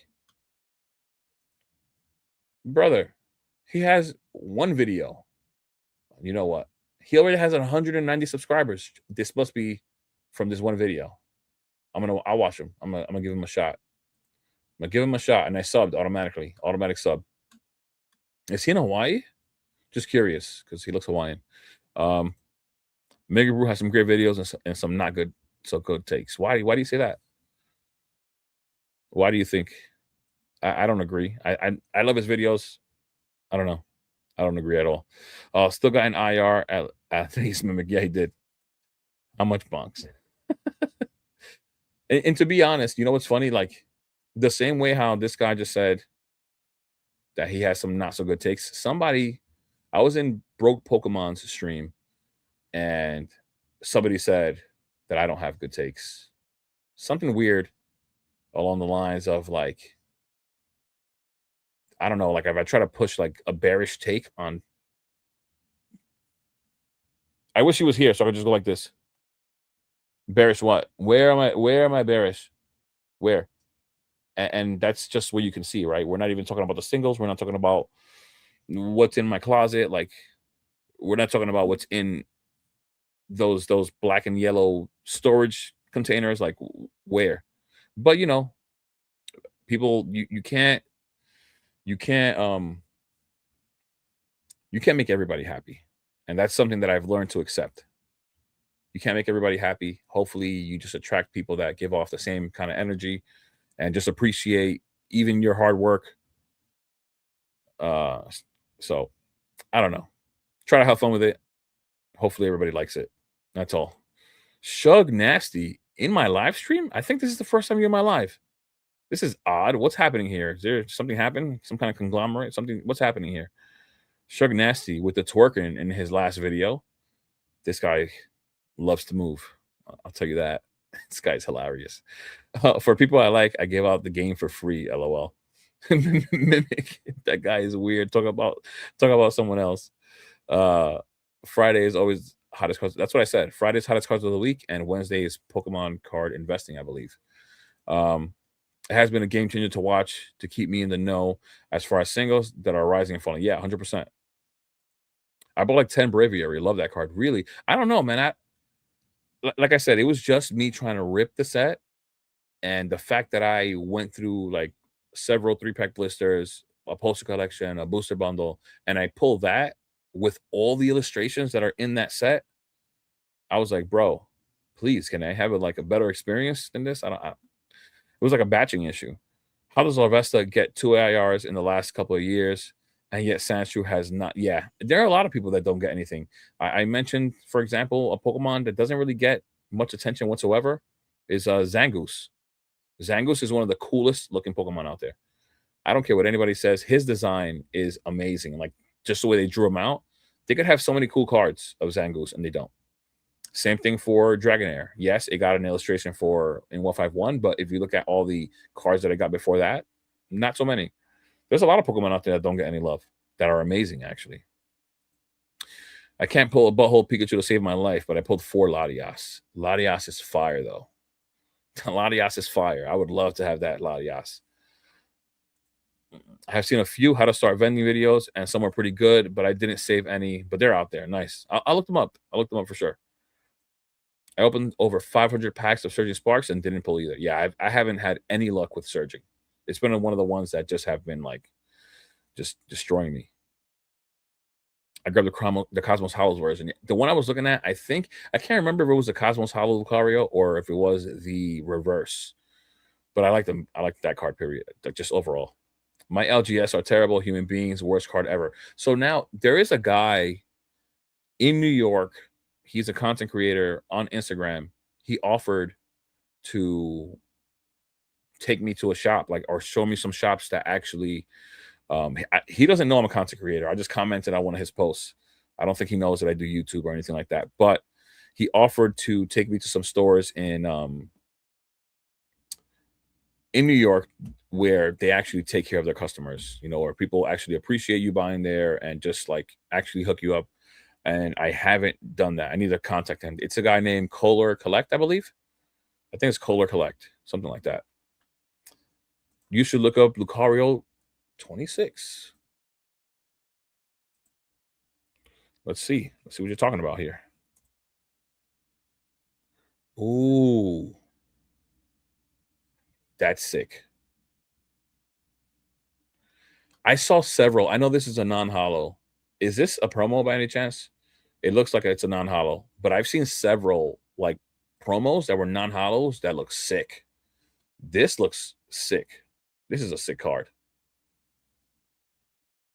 That's sick. I'd never seen this card before. Is this an exclusive? Is this Chinese? I don't know. This looks fire. This is a sick card. This is a sick card. I feel blessed to have 2 LGS that do not grade. Yeah, exactly. I know that. I know that more than anybody else. That's the best thing I changed a couple of years ago, was asking the people to trade with or buy from if they grade cards. Because if so, you're not getting a 10 contender from. Yeah, for sure. For sure. This card is beautiful. That's a beautiful card. And it's only 73 and a 10. Shug, if this card is that easy to grade, can you hook me up? I need, what I do? I want this in an ARS slab.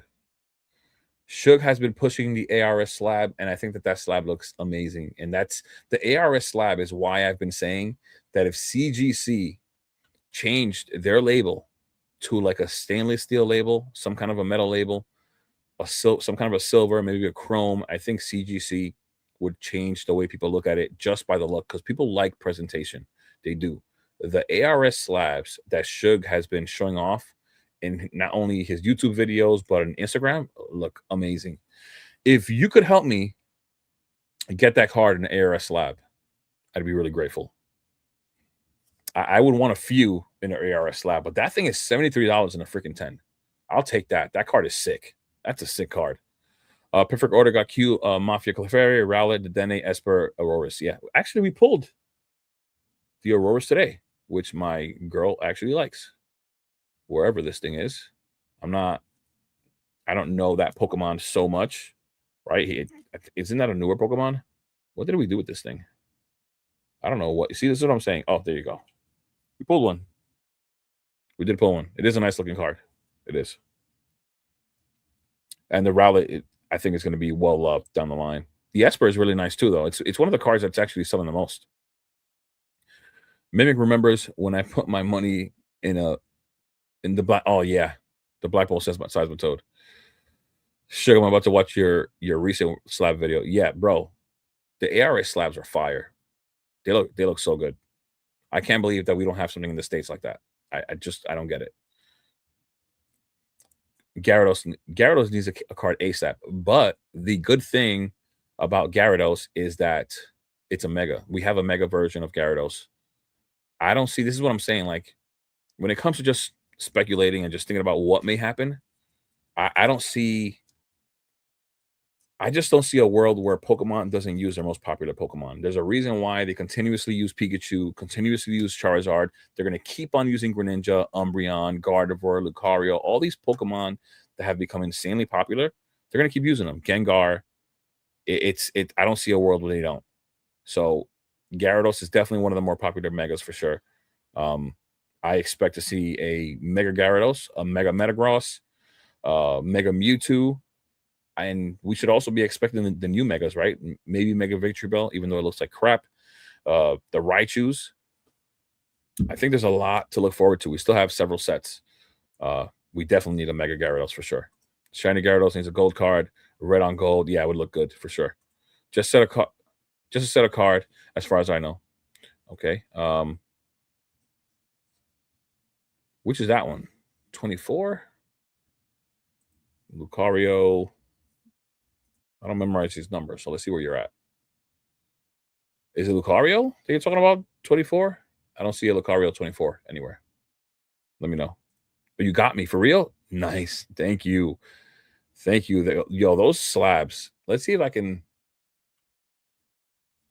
This is why I was talking to Rev. Rev likes CGC. He likes, like, I guess, their transparency. You know, they do seem honest. They don't upcharge you, and things like that. But at the end of the day, I think we have to acknowledge that people like presentation. They do. They do. Look at this thing right here. He made a video, and this happened to be the last card that he showed in the video. Oh, the 026 one. Yeah, that card is amazing. I didn't even know that there was a hollow version of it, but it looks sick. It looks sick. I mean, I would love the hollow version as well.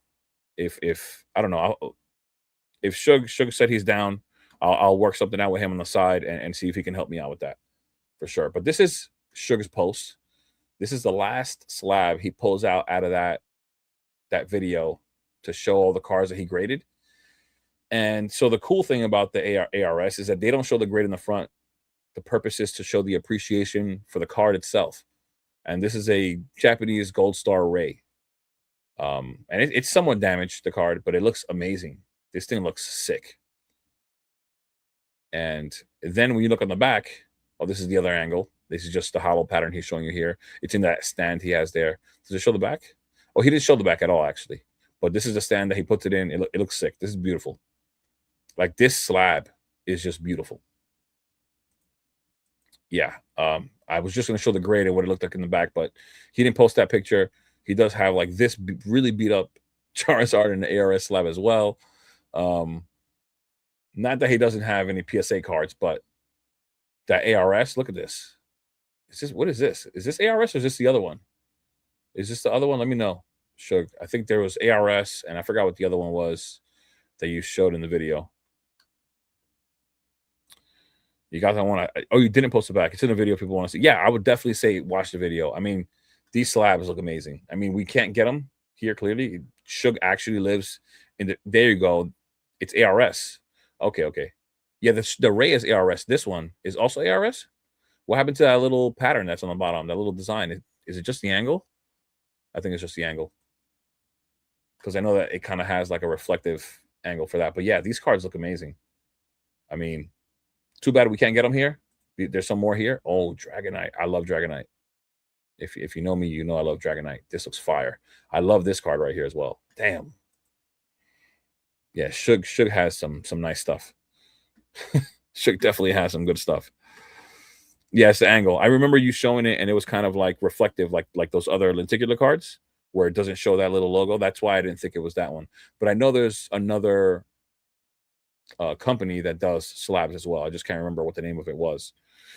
But this stream will be coming to an end really soon. I've been streaming for 3 hours and 10 minutes. This is why when I stream with Henry, when he invites me over, his 2-hour stream feels like nothing because I could sit here and talk Pokemon forever as long as there's people here to talk with, for sure. I love, truly do love just talking Pokemon.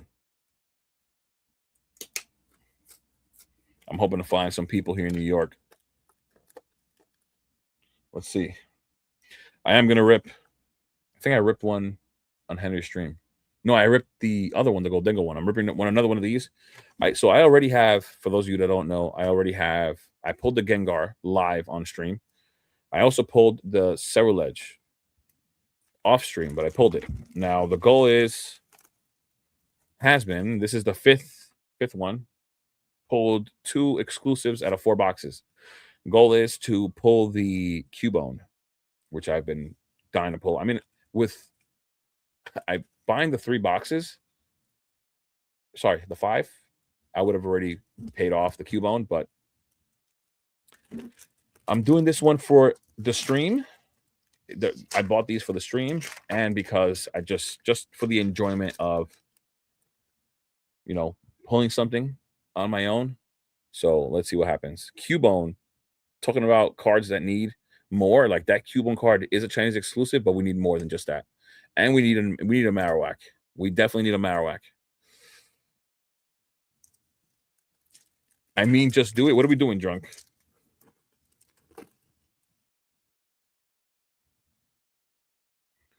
Drunk, do you have the other Crystal Guardian starters? I will buy them from you. I will buy those. I've been trying to complete that set.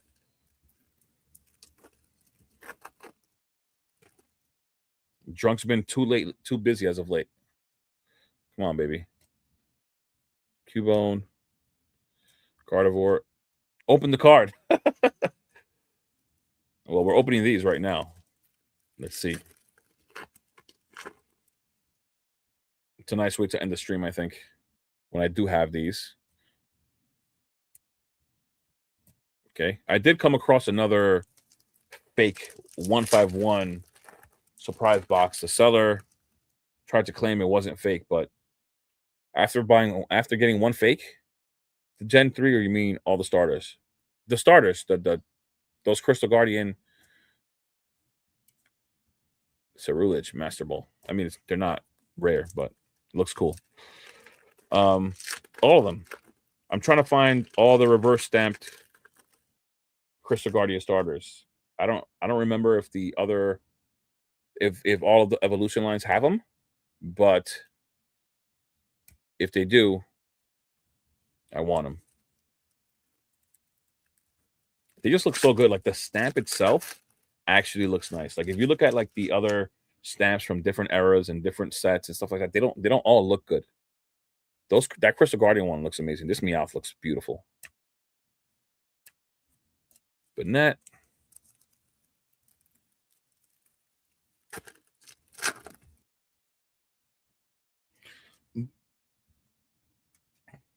Is there anybody here who knows how to?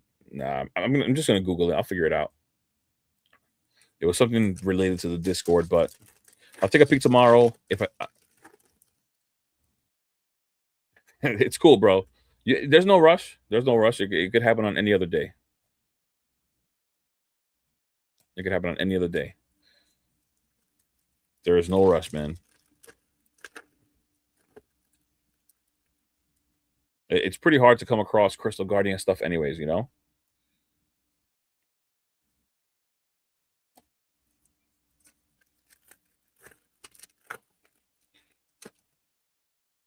Yeah, like I said, with I think I got these.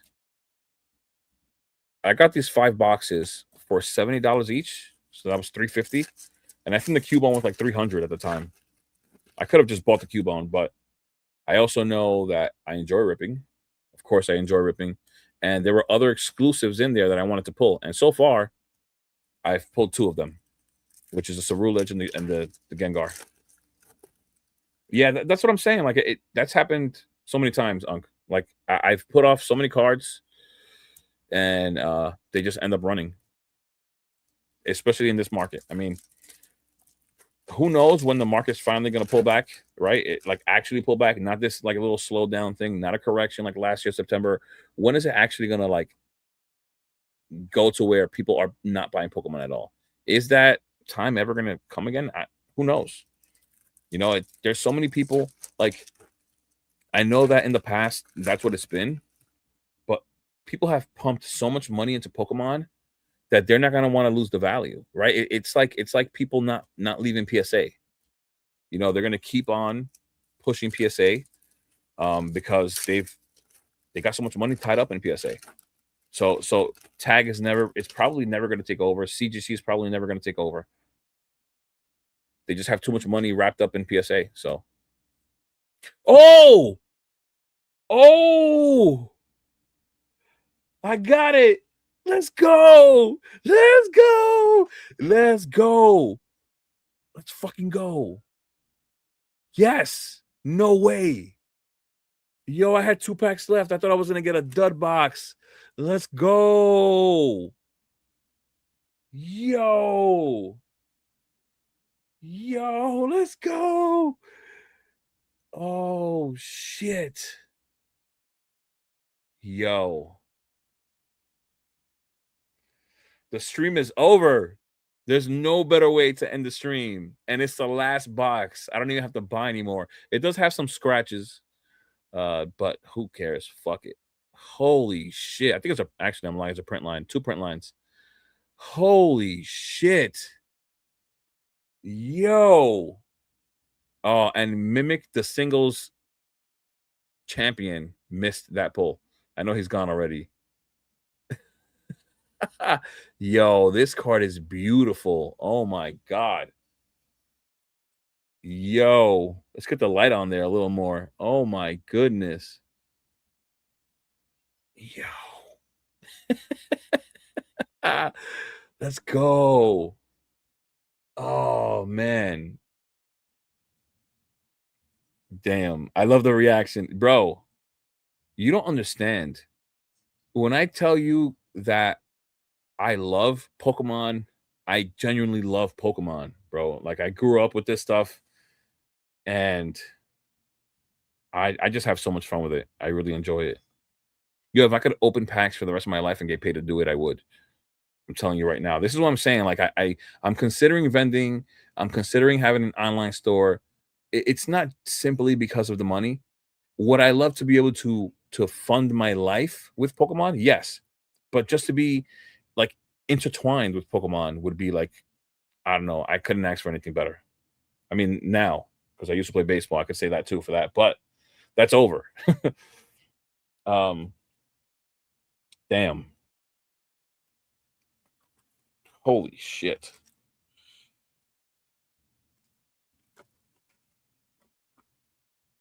That was fire. That was fire. Yo, that was fire. That's gonna be like a Instagram and a TikTok clip. I used to post on TikTok a decent amount before. That was sick. Damn, man, I didn't think that was gonna happen. Oh, I did not think that was gonna happen. Yeah, I really I was looking at the packs. I had 2 left. Oh my god. I was looking at the packs. I had 2 left, and I thought I was getting a dud pack. Usually, like every other one that I got it like a little like whatever hit came in the box, I got it like on like the fourth pack I ripped. That was third to last. Oh, that's sick. That was sick. Oh man.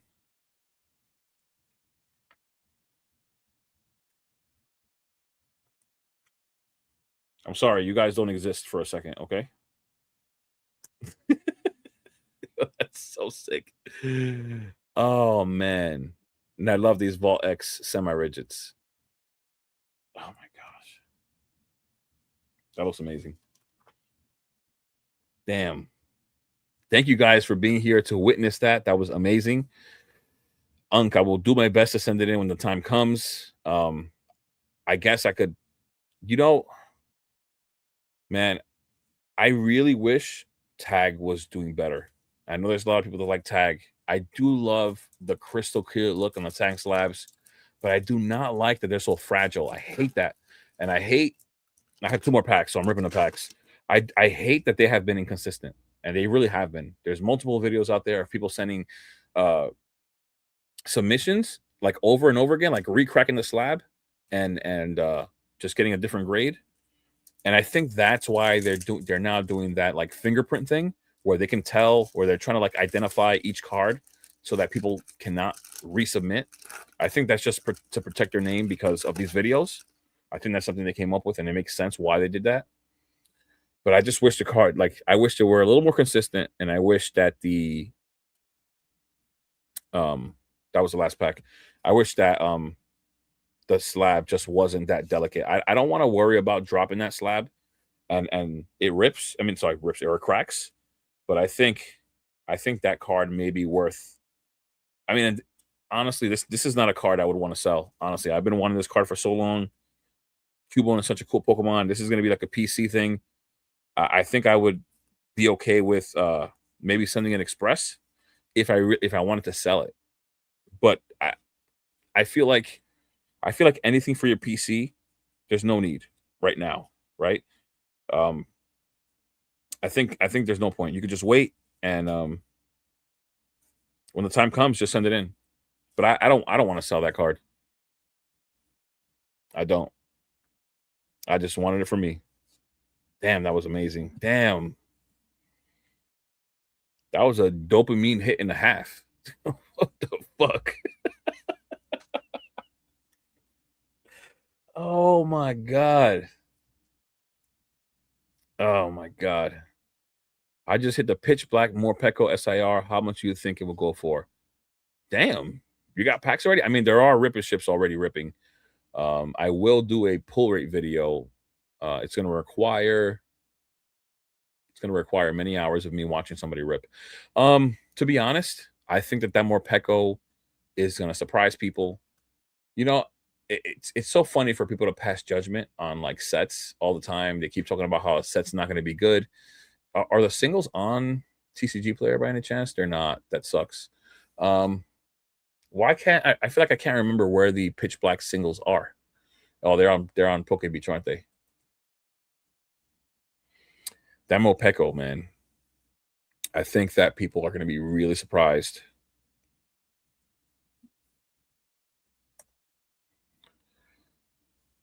Oh my god, I wrote pitch black and I brought up the thing with Vin Diesel. Oh my god, guys, I'm gonna sleep so good tonight. I'm looking for this card right now on Poke Beach. But I'm telling you now, guys, I'm gonna sleep so good. Oh my goodness. Where's this card? Why do I have to look for this post? Just want to show it on here a little bit. The Morpeko, what is it gonna sell for? You know what? What is it selling for? Let's look at Abyss Eye. Let's look at what it's selling for right now, Abyss Eye in total. Abyss Eye. So take a quick look because I'm going to hop off the stream now after this. That was supposed to end the stream. So Darkrai is at 388. I think it was a little more expensive before, wasn't it? It has been trending down. Is at 539. I mean, like every other card. down to 388. That's not bad right now for the card. 51. I think this was at 100. No, 60. That's it. Wow. Oh my god, yo. Do you have this card in hand, or did you just pull it through a rip and ship? This card, I think, is gonna surprise so many people because every Morpeko card we see, Morpeko has like it like how do you explain it? It like transforms. It has like its nice side and the angry side, and we don't have a card with the angry side until this one. Oh, you have it in hand. Oh my god. Tell me that it looks better than this. I mean, I'm just saying it so that you can tell people in the chat. I know it looks better than this in hand because this does it no justice. Oh man. I think if we look at what's in Abyss Eye and we rank the order of the SIRs, that's clearly going to be number 2. If this card is going to be, maybe this card will sit around 450. There's a lot behind it here. Everybody thought it was going to suck. It is a top chase. It is Akira Gawa. So this thing is going to hold some value, right? Who drew this card? I'm starting to get into like the artists and stuff like that. Who is this? First time I'm seeing that. NC Empire. I don't know who that is. I am also learning, but I think this card is going to be over $100. I think it might be. Well, when the set releases. Wait. What are we doing here? What is the number on the card? It's Morpeko EX number what? Because it's definitely selling. If you have it in hand, it's selling on eBay.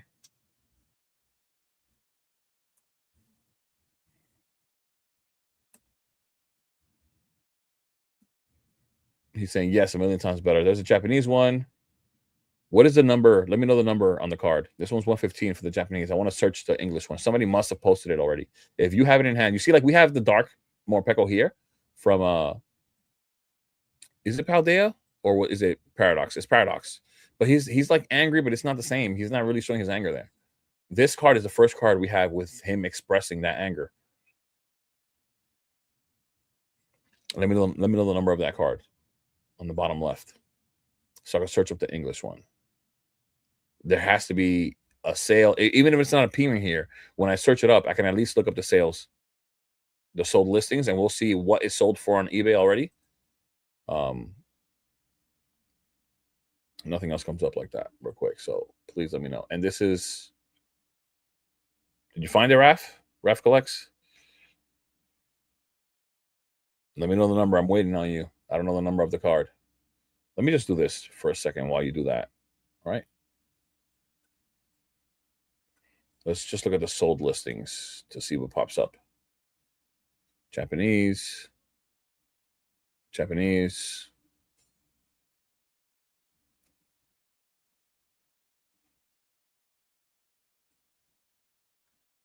More Japanese.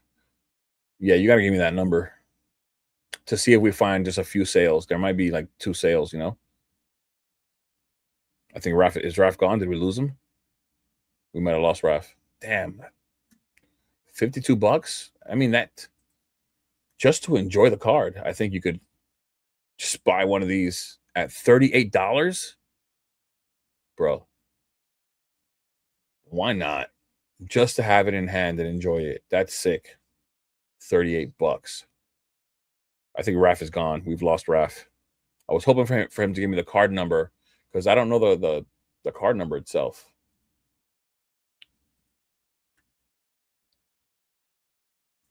Poke Cottage, do you have it? No, you have the Japanese. You have Japanese, my friend. Okay.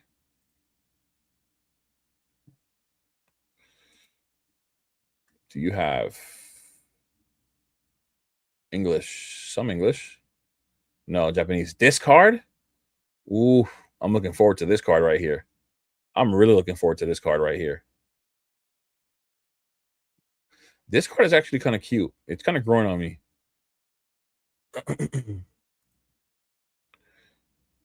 I need the Japanese Mega Dark Red to tank so I can pick it up. It is. Once that English set comes out, it's going to continue to tank. I don't think there was. I don't think there was English. There's no way. What do you mean you don't think there's English? What are you talking about? What do you mean by that exactly, Drunk? Let me know what you mean.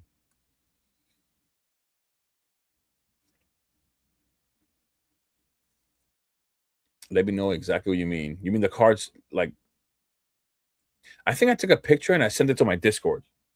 Hold on. Oh my God, I just dropped a stack of cards. See? This is why I need Mimic Brew to come organize my cards. Wow, I just dropped a huge stack of cards.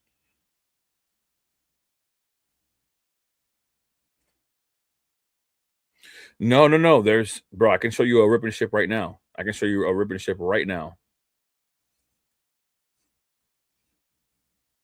Here it is. Look, this is from a rip and ship. This is from a rip and ship. And I'm telling you, because I watch rip and ships to do the my pull rate videos. They have them already. Look, English. It's 117. Let's see if we can find one on eBay real quick, just to see if anything's sold. It's very possible, but it's also possible. I think some of these rip and ships won't mail it out. But look, you see, look, the full art. Look, the English full art's already here. See, English full art, English full art.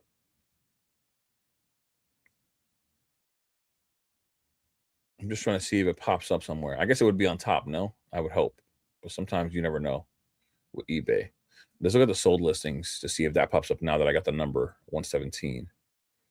So they do have, I promise you, they do have the English already because I watch. Is this 117 as well? No, this is 206.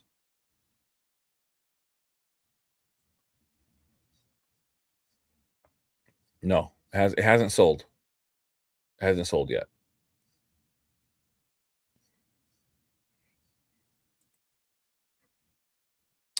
Bro, they've been they've been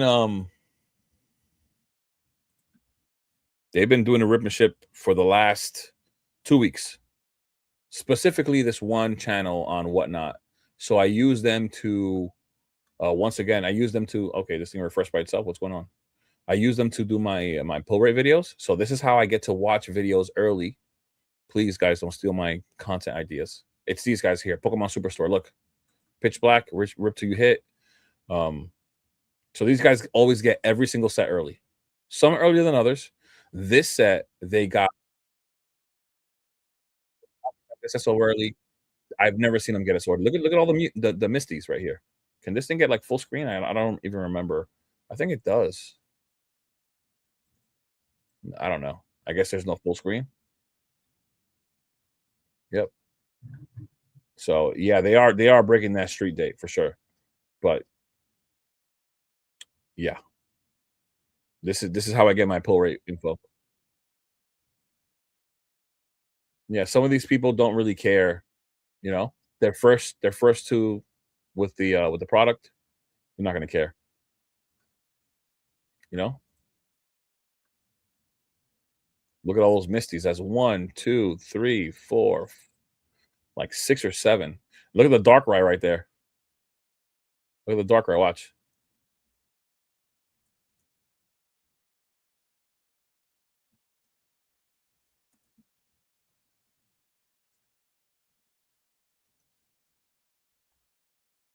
Can I see one of those Darkrai, please? Should I write please?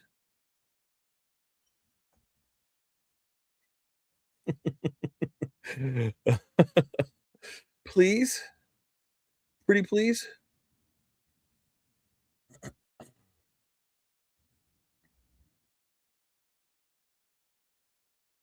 He said, I guess. He said, I guess I could just pull one up. Bro, you have them right there. Where are you going? Let's see. He's gonna show the English Darkrai right now. Come on, brother. You got a stream waiting on you with 13 people. Everybody's leaving. Here we go. Look. Here's the gold and the regular. Yep.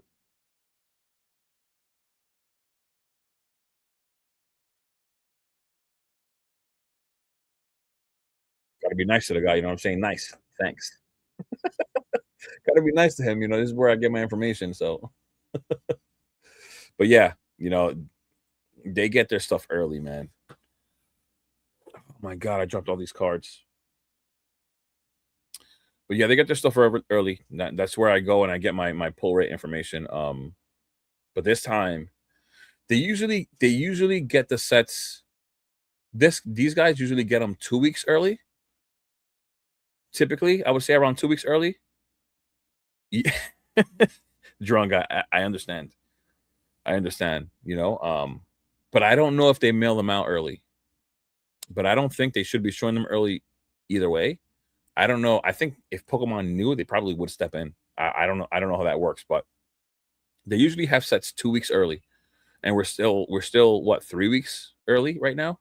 17th is releasing, and what's today, the 25th or 6th? We're about 3 weeks early, and I think they've had them for the past either week and a half or 2 weeks, something like that. They got this set really early this time, like really early. I don't know how, but they did. So, but yeah, man.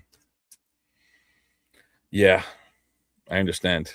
I understand because you respect the code as a store, but these guys don't, man. They don't. They're not. They're not there for that. 2 weeks. 2 weeks from pre-release. Yeah, but these guys have had it. We're talking about over a month. They've had these cards already. They've had them for no, sorry, over a month from release date.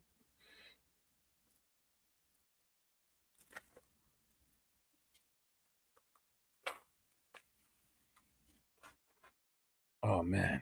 But yeah, I'm gonna hop off. I'm gonna hop off the stream. Guys, thank you for being here.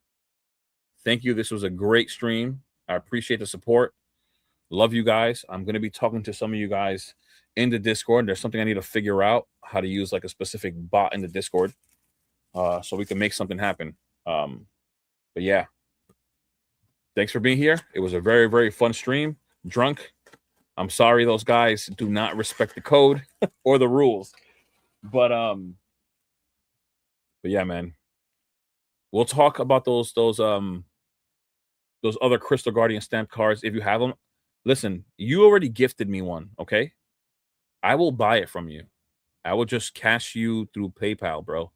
It doesn't have to be like a direct transaction. I think you said something about that before, that you can't sell to the States. Yeah, just send the damn thing, and we could discuss other stuff on our own. I'm pretty sure that should be fine, no? We'll talk in Discord, all right? Thank you, Drunk. Thank you for being here, Pokebonks. I appreciate you, brother. Thank you. Thank you all the support. Thank you, guys. Take care, guys. Peace. Yes, yeah, I'll remind you. I'll see you guys. Peace.